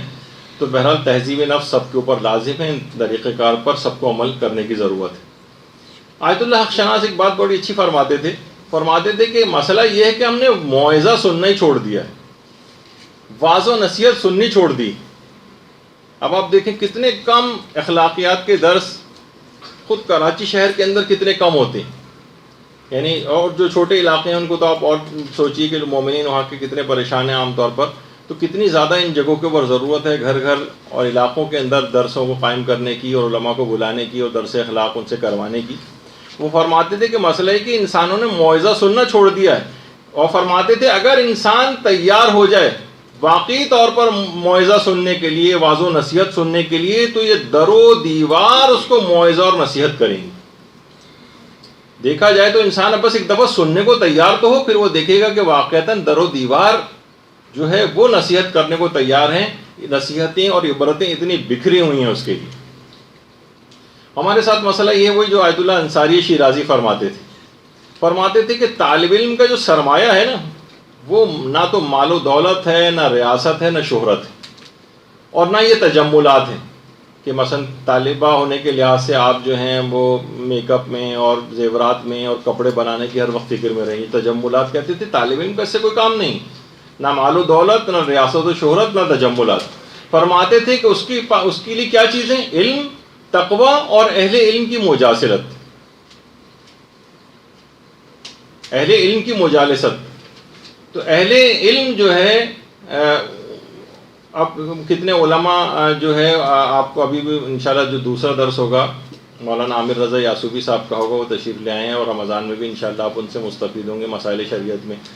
تو ان کیسٹوں کے ذریعے، کتابوں کے ذریعے تمام آپ جو ہیں ایک لحاظ سے ان کی گویا انسان ان کی محفل میں بیٹھا ہو، تو فرماتے تھے یہ تین چیزیں ہیں بس طالب علم کے لیے۔ علم ہونا چاہیے اس کے پاس جو اس کو طلب کرے، تقوی ہونا چاہیے، اور اہل علم کے ساتھ اٹھنا بیٹھنا یا مثلا ان کے افکار کو اس طرح سے حاصل کرنا، یہ تین چیزیں کہتے ہیں اس کو خدا سے قریب کریں گی۔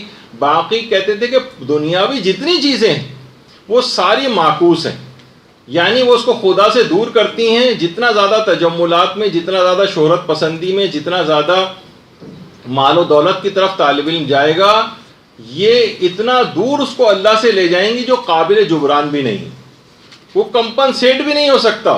طالب علم اگر اس چکر میں پڑ گیا تو اس کو کمپنسیٹ کرنے کی کوئی چیز نہیں ہے جو کہ اس کمی کو دور کر سکے جو اس طالب علم کے اندر آ جائے گی، جو ان تجملات کے اندر پڑ گیا، جو مال و دولت کے چکر میں پڑ گیا، جو ریاست و شہرت کے چکر میں پڑ گیا، اتنا دور اللہ سے اس کو لے جائیں گی۔ تو اصلاح نفس رمضان کا ایک بہت بڑا استقبال کا ایک طریقہ ہے، اس کی طرف انسان کو متوجہ رہنا چاہیے۔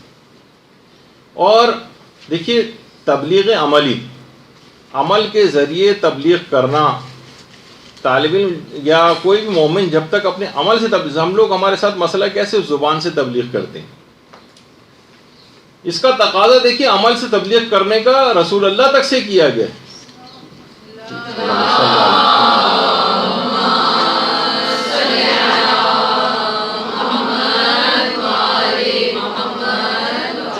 لقد کان لکم فی رسول اللہ اسوۃ حسنہ، کہ ان کی سیرت، جب تک پیغمبر اسلام سیرت یعنی کیا ہے کہ جب تک عمل کر کے نہیں دکھائیں گے لوگوں کو کیسے پتہ چلے گا کہ کیسے عمل کرنا۔ تو پیغمبر نے ایک ایک چیز پر عمل کر کے دکھایا، اور ہم یہ سوچ رہے ہیں کہ فقط آپ جو ہیں کہ بس میں کسی جگہ جا کر تقریر کر دوں، مجلس کے اندر اچھی اچھی باتیں پڑھ دوں، خالی صرف قولی صرف تبلیغ کر دوں تو مسئلہ حل ہو جائے گا۔ یہ پیغمبر اسلام تک سے صرف تقاضا نہیں کیا گیا یہ والا، بلکہ ان سے کہا کہ عمل کر کے دکھاؤ۔ تو ہم کیسے اس سے بری الذمہ ہو جائیں گے کہ ہم پیچھے رہ جائیں اور صرف لوگوں کو قولی تبلیغ کرتے رہیں۔ اور یہی وجہ ہے کہ ہم سے بھی تقاضا کیا گیا، روایتوں کے اندر جملے ائمہ معصومین نے فرمائے کہ کونوا دعاۃ الناس بغیر السنتکم، کونوا دعاۃ الناس الی اللہ بغیر السنتکم۔ کتنی اس طرح کے مختلف روایات جو ہیں وہ آئی ہیں کہ لوگوں کو زبان کے ذریعے نہیں بلکہ زبان کے علاوہ عمل کے ذریعے لوگوں کو تبلیغ کرو اور لوگوں کو دعوت دو دین کی طرف۔ اور استقبال رمضان کے اعتبار سے جو کہ انتہائی اہم عمل ہے، اس کو آپ کوشش کریں کہ اس بہترین رمضان آپ کا گزرے گا اگر آپ نے اس کے اوپر عمل کیا، اور عام طور پر لوگ اس سے صرف نظر کرنے لگے، اور وہ ہے رمضان میں دعائے سحر۔ یہ اتنی اہم ہے کہ علامہ محمد حسین طباطبائی انہوں نے لازم کیا ہوا تھا اپنے اوپر کہ رمضان کی سحری میں پورے گھر والوں کے ساتھ بیٹھ کر دعائے سحر پڑھا کرتے تھے، پورے گھر والوں کو جمع کر کے دعائے سحر، اور اس کے بعد پھر سحری وحری کھانے کا اہتمام ہوتا تھا۔ اور آیت اللہ حسن زادہ عاملی فرماتے ہیں کہ ایک دفعہ ہم، بلکہ اپنے متعلق فرماتے ہیں کہ میں آیت اللہ علی آقا قاضی کی خدمت میں گیا، میری ایک حاجت تھی، میں نے ان سے دعا کی فرمائش کی اور کہا کہ آپ میرے لیے دعا کریں گے میری حاجت پوری ہو جائے۔ تو آیت اللہ علی آقا قاضی نے فرمایا کہ تم امام محمد باقر علیہ السلام کی دعائے سحر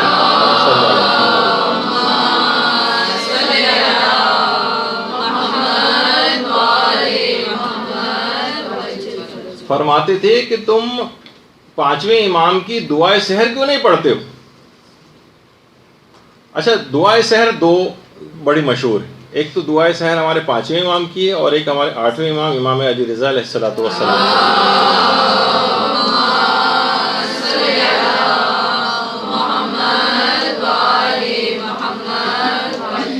اور آیت اللہ علی آقا قاضی فرماتے تھے کہ اس دعائے سحر میں تمام اللہ کا جلال، تمام اس کا جمال، اس کی رحمت اور اس کا علم اور اس کا شرف سب اس دعا کے اندر موجود ہے۔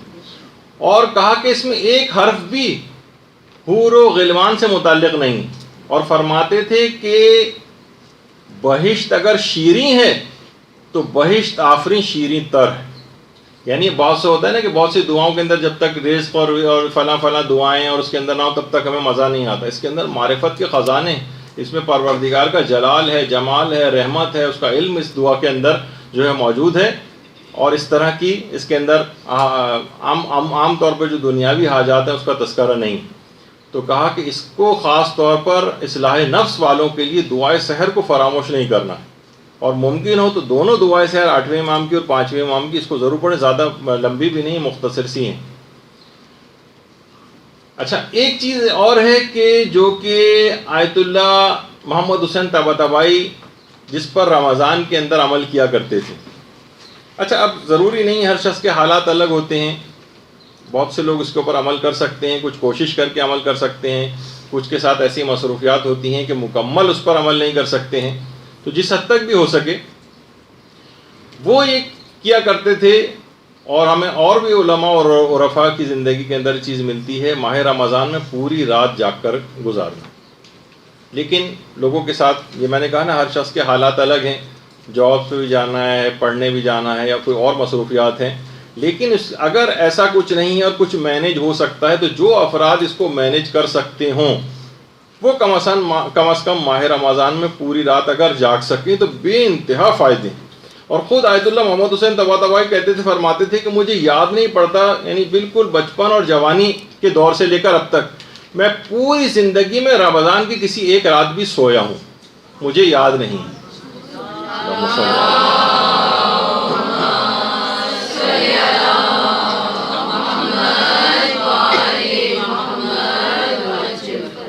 تو اب خواہ آپ پوری رات جاگیں یا نہ جاگیں، دو کام اگر آپ کر لیں تو بہترین رمضان کی جو ہے آپ کی راتیں گزریں گی، اور استقبال حقیقتاً گویا آپ نے رمضان کا صحیح طور پر کیا۔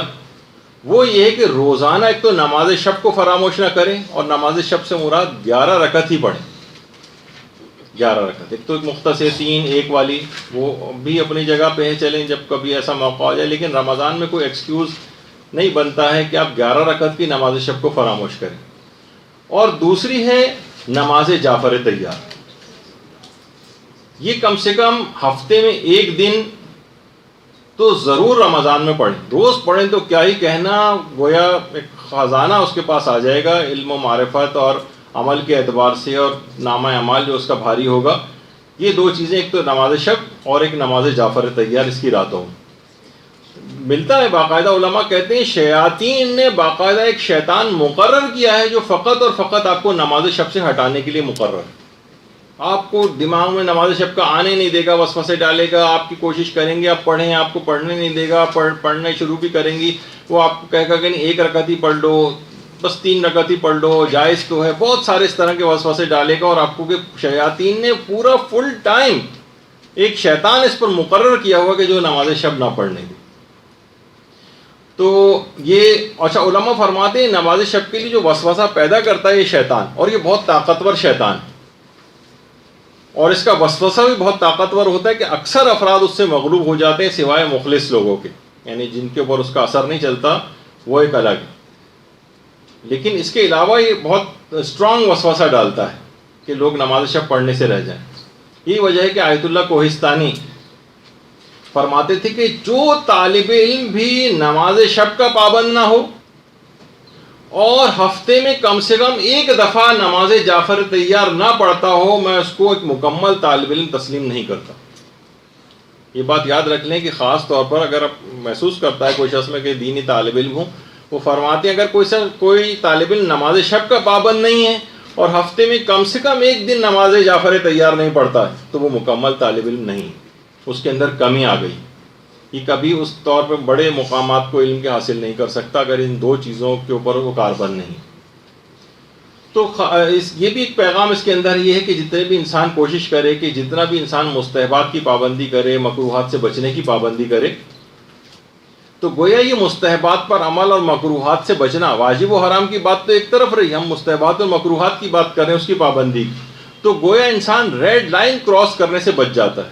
یعنی جو مستحبات کا پابند ہو بہت کم امکان ہوگا کہ اس سے کوئی واجب چھوٹ جائے، اور جو مکروہات سے بچنے کا اہتمام کرتا ہو بہت مشکل ہے کہ کسی حرام کی طرف جائے. اور جو صرف واجبات پر عمل کر رہا ہو اور کہ بس واجب ہو جائے، واجب تو نہیں، اس سے زیادہ تو نہیں ہے نا، حرام کی حد تک تو نہیں پہنچا نا، بس وہ یہ چیز پوچھ رہے ہوتے ہیں، وہ گویا بالکل کھائی کے کنارے چل رہے ہوتے ہیں، ادھر پاؤں پھسلا اور وہ ادھر نیچے گئے. تو مستحبات اور مکروہات کی پابندی سے انسان اس ریڈ لائن سے بہت دور چلا جاتا ہے اور امکان نہیں ہوتا کہ یہ کسی حرام کے اندر مبتلا ہوگا. تو اسی مستحبات میں عمل کے اعتبار سے تعقیبات نماز کی پابندی آپ کریں. اس پہ ہمارے پچھلے دنوں پورے گفتگو ہو چکی ہے، بہترین نماز کیسے پڑھیں گے ضمن کے اندر، اس کے جو چیزیں وہ بھی رمضان کے اندر ضرور پڑھیں. علماء ایک بڑی اچھی بات فرماتے ہیں کہ جو شخص بھی تعقیبات نماز کا پابند ہے اسے پھر سحر اور جادو سے نمٹنے کے لیے کسی اور دعا کو پڑھنے کی کوئی ضرورت ہی نہیں. یعنی اگر کوئی شخص تعقیبات نماز کو پابندی سے انجام دیتا ہو تو سحر اور جادو سے بچنے کے لیے الگ سے کسی عمل اور دعا کو کرنے کی کوئی ضرورت نہیں ہے، خود اس کو بچا کے لے جائے گی. یہ بڑی اہم چیز ہے. تو اب ہم دیکھتے ہیں کہ بہرحال لوگ تعقیبات نماز کے پابند اتنے نظر نہیں آ رہے. کچھ بوڑھے افراد، ریٹائرڈ افراد وہ پھر بھی بیٹھے ہوتے ہیں، اور نوجوانوں کو ہم دیکھتے ہیں کہ وہ تو بالکل پابند نہیں ہیں، اور گویا نمازوں میں انہوں نے ٹربو بوسٹ لگایا ہوا ہوتا ہے، مشکل سے ایک آدھ منٹ کے اندر نماز پڑھی اور یہ جا وہ جا، ایک بالکل ہوا کی تیزی کے ساتھ جو ہے وہ نمازوں کو ختم کرتے ہیں، اور تعقیبات نماز تو پڑھنے کا اہتمام ہی نہیں. اور ایک اور چیز اس کے اندر یہ ہے کہ خاص طور پر آپ کو اول نماز کی پابندی، اول وقت نماز کی پابندی، اس کا بڑا اہتمام کرنا ہے. اگر نمازوں کو رمضان میں اس کی عادت آپ نے ڈال لی اول وقت نماز کی پابندی کی تو بہت ہی بہتر، اور گویا آپ نے بالکل صحیح استقبال کیا. کیونکہ علماء دیکھیے فرماتے ہیں کہ اور کوئی زیادہ اتنا وقت بھی نہیں لگتا، کوئی بھی اہم ترین کام کر رہے ہو آپ صرف 10 منٹ کے لیے نماز کا بیچ میں سے وقت نکالیں، کوئی ایسے دنیا جو ہے وہ نقصان آپ کا نہیں ہو جائے گا، کوئی بہت دنیا اوپر نقصان ہو گیا آپ کا.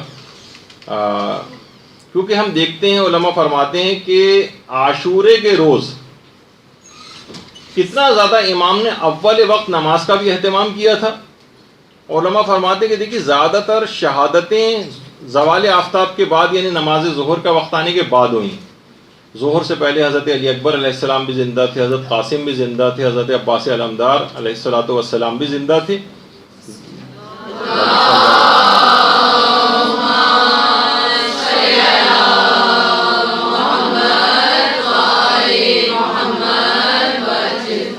دیکھیے سید الشہداء نے یہ نہیں کہا تھا کہ دیکھو ابھی سب لوگ جا کر جنگ کرو، ابھی تو غروب ہونے میں بہت وقت ہے، نماز کا وقت وسیع ہے، بعد میں پڑھ لینا نماز. نہیں، اول وقت نماز کی اتنی پابندی تھی کہ گویا جب بھی کہا جاتا ہے کہ عاشورہ جو ہے وہ تمام اسلامی احکامات کی تجلی کا دن بھی تھا. نماز امر بالمعروف ہے، نماز ایک پیغام رکھتی ہے گناہوں کے مقابلے میں لوگوں کو بچانے کے لیے، اس کی ایک الگ سے ایک ہیبت ہے نماز کی.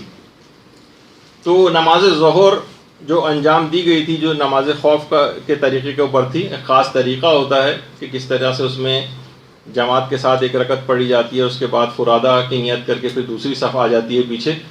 تو امام یہ بھی کر سکتے تھے کہ دیکھیے کہ اس نماز کو سب لوگ نماز پڑھنی بھی تھی تو اول وقت میں خیموں کے اندر جا کر پڑھ لیتے. اچھا اگر جماعت بھی پڑھنی تھی تو خیموں کے اندر بھی جماعت ہو سکتی تھی, لیکن کیا ہوتا دشمن متوجہ نہ ہوتا. امام نے کھلا میدان کا اہتمام کیا. کتنے ہی تیر لگنے سے اصحاب جو ہیں امام کے شہید اور زخمی بھی ہوئے, لیکن امام نے اول وقت نماز کا اہتمام کیا, امام نے نماز جماعت کا اہتمام کیا اور شوکت اسلام کا سب لوگوں کے سامنے اظہار کیا. عام طور پر یہ ہوتا ہے نا کہ تقریبات میں جاتے ہیں, کسی جگہ جاتے ہیں, لوگ اپنی نمازیں قضا کرتے ہیں, سب لوگ دیکھیں گے ایک شرمندہ سے. بھائی نماز پڑھنے میں کیوں شرمندگی ہو رہی ہے آپ کو؟ شوکت اسلام کا مظاہرہ لوگوں کے سامنے کرنا پڑے گا آپ کو. یہ سب چیزیں امام خیموں کے اندر فرادہ بھی پڑھ سکتے تھے, سب لوگ الگ الگ بھی پڑھ سکتے تھے, لیکن جماعت کا اہتمام کیا, سب کے سامنے پڑھ کر لوگوں کو دکھایا اور شوکت اسلام کا ایک مظاہرہ کیا. جب بھی کہا جاتا ہے کہ یقیمون الصلاۃ, نماز کو قائم کرو, وہ یقرؤون الصلاۃ نہیں کہ نماز کو پڑھو. قائم کرنے کے معنی ہے کہ اس کے اندر یہ تمام چیزیں شامل ہو جاتی. اور یہ لوگوں کے لیے پیغام ہے, ہمارے بہت سارے ماتمی بھائیوں کے لیے. وہ پیغام یہی ہے اس کے اندر کہ جس طریقے سے امام نے عاشورے کے روز اتنے سخت ترین دور میں اس کا اہتمام کر کے دکھایا, تو آپ کیسے ممکن ہے کہ اسی عزاداری کو بہانہ بنا کے اپنی نمازوں کو آپ قضا کریں؟ تو یہ تمام چیزیں ایسی ہیں. تو یہ تھا اس کے اندر کہ مستحبات کے اوپر آپ کو عمل کرنا ہے, تعقیبات نماز آپ کو پڑھنی ہے, اذکار آپ کو اس کے اندر کرنے ہیں, تلاوت قرآن کرنی ہے, سب چیزیں شامل ہیں. خاص طور پر ایک سورہ ہے جو کہ طالب علموں کو پڑھنے کی بڑی تاکید ہے الگ سے, وہ ہے سورہ واقعہ. علماء فرماتے ہیں کہ سورہ واقعہ مدرسے آتے وقت یا جاتے وقت کسی بھی وقت کم سے کم ایک دفعہ سورہ واقعہ آپ ضرور پڑھیں, چاہے رستے میں پڑھیں یا کسی بھی طریقے سے سورہ واقعہ کو ایک تو فراموش نہ کریں. بلکہ علماء تاکید کرتے ہیں کہ طالب علموں کو سورہ واقعہ حفظ ہونی چاہیے, حفظ ہونی چاہیے. اور مشکل سے مہینے ڈیڑھ مہینے کے اندر آپ کو سورہ واقعہ زبانی یاد ہو سکتی ہے اگر آپ ذرا پابندی کریں اس. دیکھیے ابھی جو ذکر ہو رہا تھا کہ عاشورہ کے عبادی پہلو کتنے زیادہ ہیں, امام نے کر کے بتایا. جو سب رمضان کے اندر آپ عبادت انجام دیتی ہیں, خود عبادت یہ تمام عاشورے کے روز امام نے کر کے بتائیں. کتنا ملتا ہے کہ نمازیں وہاں پر ہو رہی تھیں, دعائیں وہاں پر ہو رہی تھیں, مناجاتیں وہاں پر ہو رہی تھیں. حضرت امام سجاد کو گلے سے لگا کر جو کہ امام حسین علیہ السلام نے جو دعا پڑھی تھی کہ اللہم بحق یاسین والقرآن الحکیم و بحق طٰہٰ والقرآن العظیم, یہ سب دعائیں تھیں جو کہ جنگ بدر میں پیغمبر اسلام نے جو دعا پڑھی تھی وہی امام حسین نے حضرت امام سجاد کو گلے سے لگا کر جس دعا کو پڑھا تھا. ان دعاؤں کی بھی بڑی اہمیت ہے جو اس رمضان کے اندر بھی آپ کو بہت ساری دعائیں پڑھنی ہیں. امام نے تمام دعاؤں کو اور اذکار کو عاشورے کے روز بھی کر کے دکھایا تھا, پڑھ کے بتایا تھا. اور جب بھی کوئی میدان میں جاتا تھا جنگ کے لیے تو امام اس وقت قرآن کی ایک آیت کی تلاوت کرتے تھے, ان اللہ اصطفیٰ آدم و نوحا و آل ابراہیم و آل عمران علی العالمین. یہ امام یہ والی یعنی تلاوت قرآن اس وقت کرتے لوگوں کو امام نظر آتے تھے. جب بھی کسی کی شہادت کی کوئی خبر آتی تھی تو امام باقاعدہ سورہ احزاب کی آیت نمبر 23 تلاوت کرتے تھے. اور اس کا مفہوم یہی ہے کہ مومنین میں کچھ ایسے ہیں کہ جنہوں نے اپنے خدا سے کیے گئے اپنے عہد کو پورا کیا, اور کچھ لوگ انتظار میں ہیں کہ اس عہد کو پورا کرنا ہے. تو کتنی آیات اس طرح کی ہیں, کتنے اذکار ہیں کہ جو امام نے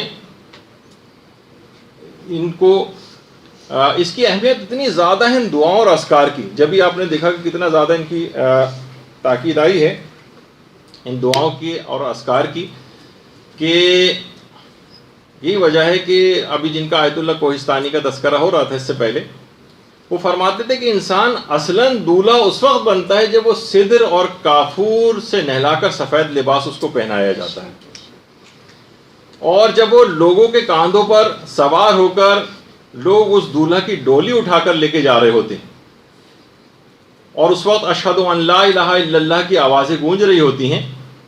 آیت اللہ کوہستانی فرماتے تھے اگر مجھے اجازت دی جاتی تو میں تابوت سے سر نکال کر لوگوں سے کہتا کہ اے لوگوں لا الہ الا اللہ کے ذکر کی اہمیت کو پہچانو. اس کی قدر و قیمت پہچانو، لیکن افسوس کہ مجھے اس وقت اس بات کی اجازت نہیں ہوگی کہ میں ہاتھ باہر نکال کر یہ جملے تم سے کہہ سکوں، تو آج ہی تم سے یہ بات کہہ رہا ہوں. یہ جو جتنے بھی اذکار، جب بھی تاکید کی کتنی زیادہ بتائی گئی ہے، روزانہ کی آپ کی تعقیبات کے اندر ہر وقت آپ کی زبان کے اوپر، رمضان کے استقبال کے لحاظ سے بھی، کہ ہر وقت آپ کی زبان کے اوپر یہ ذکر اور اذکار رہنے چاہیے. اور یہ بھی فرماتے تھے کہ آخرت میں لوگ باقاعدہ قیامت کے روز حسرت کر رہے ہوں گے کہ کاش ہم اس دنیا میں جا کر صرف ایک مرتبہ لا الہ الا اللہ کہتے ہیں اور پھر دوبارہ مر جائیں. یہ حسرت کریں گے لوگ باقاعدہ. تو ان اذکار کی اتنی زیادہ اہمیت ہے کہ اس دوران رمضان کے پورے اس کے اندر کوشش کریں کہ آپ کا مستقل زبان کے اوپر یہ ذکر اور اذکار رہیں. تو اور عام زندگی میں بھی اس کا عادی ہونا پڑے گا. آیت اللہ کوہستانی کے متعلق ایک بات اور یہ بات کہتے تھے، اور حضرت شاہ عبد العظیم کے روضے کے اندر آیت اللہ کوہستانی کی قبر ہے. یہ فرماتے تھے کہ آج تک میں جتنے بھی معصومین کی قبور پر گیا ہوں، میں نے جو سب سے پہلا سوال اور حاجت وہاں جا کر پیش کی ہے وہ یہ پیش کی ہے کہ حالت احتضار میں، یا امام حالت احتضار میں اور وقت مرگ میری مدد فرمائیے گا. یہ سب سے پہلی دعا میری یہ ہوتی تھی. سب سے مشکل ترین مرحلہ ہے، اور یہ مشکل مرحلہ کیسے طے ہوگا؟ وقت مرگ اگر ذکر الہی آپ کی زبان پر رہا. ابھی آپ نے سنا تھا نا کہ رسول امام حضرت زہرا کا نام بھول جائے گا بہت سی. تو اطاعت کے موقع پر کیونکہ انہوں نے اللہ کو بھلا دیا تھا، اس کا لازمی نتیجہ یہ بن رہا تھا کہ اب یہ وقت مرگ ان افراد کے نام اس کو بھلا دیے جائیں، اور وہی اس وقت ہمارا سہارا بنیں گے. تو یہ ذکر اور اذکار یہ مسلسل اگر آپ کی زبان پر جاری اس دنیا میں رہے تو لازمی طور پر وقت مرگ بھی یہی اذکار آپ کی زبان پر جاری ہوں گے. اس وجہ سے اس میں آپ کو بار بار اس کی پریکٹس کروائی جاتی ہے. اس کا آپ کو بتایا جاتا ہے کہ رمضان میں بھی خاص طور پر ہر وقت زبان پر، ہر عام زندگی کے اندر بھی. ورنہ جس وقت وہ واقعی موقع پیش آ جائے گا کہ لوگ مٹی ڈال رہے ہوں گے ہماری قبر پر، اور بڑی ویسی بات ہے کہ قبر پر مٹی ڈالنے کے بعد ہاتھ بھی ہماری قبر پر ہی جھاڑیں گے. اس سے آپ اندازہ لگائیں جس طرح وہ ہوتا ہے نا، کبھی آپ بقرعید میں قصائی وغیرہ ذبح کرنے کے بعد وہ چھری سے ہی جو ہے اس کی کھال پہ رکھ کر ہی اس کا خون صاف کر رہا ہوتا ہے، تو اس طرح کی کیفیت اس وقت واقعی ہماری بیچارگی کا عالم جو ہے اس وقت سمجھ میں آئے گا. تو اپنی اس حقیقت کو سمجھنا ہوگا. اور ابھی آپ نے جیسے کہ ابھی آپ سے بات ہو رہی تھی کہ راتوں کو اس کے اندر جاگنا ہے، اور اس میں کوشش کریں کہ ٹی وی ڈرامے وغیرہ اس سے اپنے آپ کو بچائیں. اچھا، اب باتیں اس کے اندر اور بھی بہت ساری بھی باقی رہ گئیں، لیکن کیونکہ دوسرا بھی ایک لیکچر ہے اور وہ بھی مولانا محترم تشریف لے آئے ہوں گے. میرے اعتبار سے تقریباً آج میں کافی سلو گیا، اور تقریباً آدھی باتیں جو بیان کرنا تھی وہ پھر رہ گئیں. لیکن انشاءاللہ اب امکان نہیں ہے کہ اس میں مزید گفتگو آگے بڑھے. انشاءاللہ جو آئندہ جو 3 کلاسز آپ کی اب ہوں گی، کہ آج کی جو دوسری مسائل فقہ کی کلاس ہے، اس کے بعد 2 کلاسز رمضان کی، اور اس کے بعد تو پھر شب قدر کے سلسلے میں درس ہوگا. تو اس دوران آپ خاص طور پر، آج مجھے بہت سارے مسائل فقہ بھی بیان کرنا تھے جو پچھلی دفعہ مستحب روزوں کے رہ گئے تھے، لیکن مولانا محترم انشاءاللہ وہ اور بہتر طریقے سے آپ کی خدمت میں پیش کر دیں گے. تو اس کا رمضان کے استقبال کا ایک سب سے اہم دیکھا جائے تو وہ یہ ہے کہ آپ ان تمام ایک ریویو کریں تمام مسائل فقہ کا، تاکہ کوئی ایسی غلطی نہ ہو جائے جس سے روزہ باطل ہوتا ہو یا اس کا ثواب کم ہو جائے. تو اس لحاظ سے خود استقبال رمضان کا لازمہ یہ ہے کہ آپ مسائل فقہ کو اچھی طریقے سے حاصل کریں، جس کے لیے اب اگلی کلاس ہی ہو رہی. تو صلی اللہ علی محمد وآلہ الطیبین برحمتک یا ارحم الراحمین وصلی اللہ علی محمد وآلہ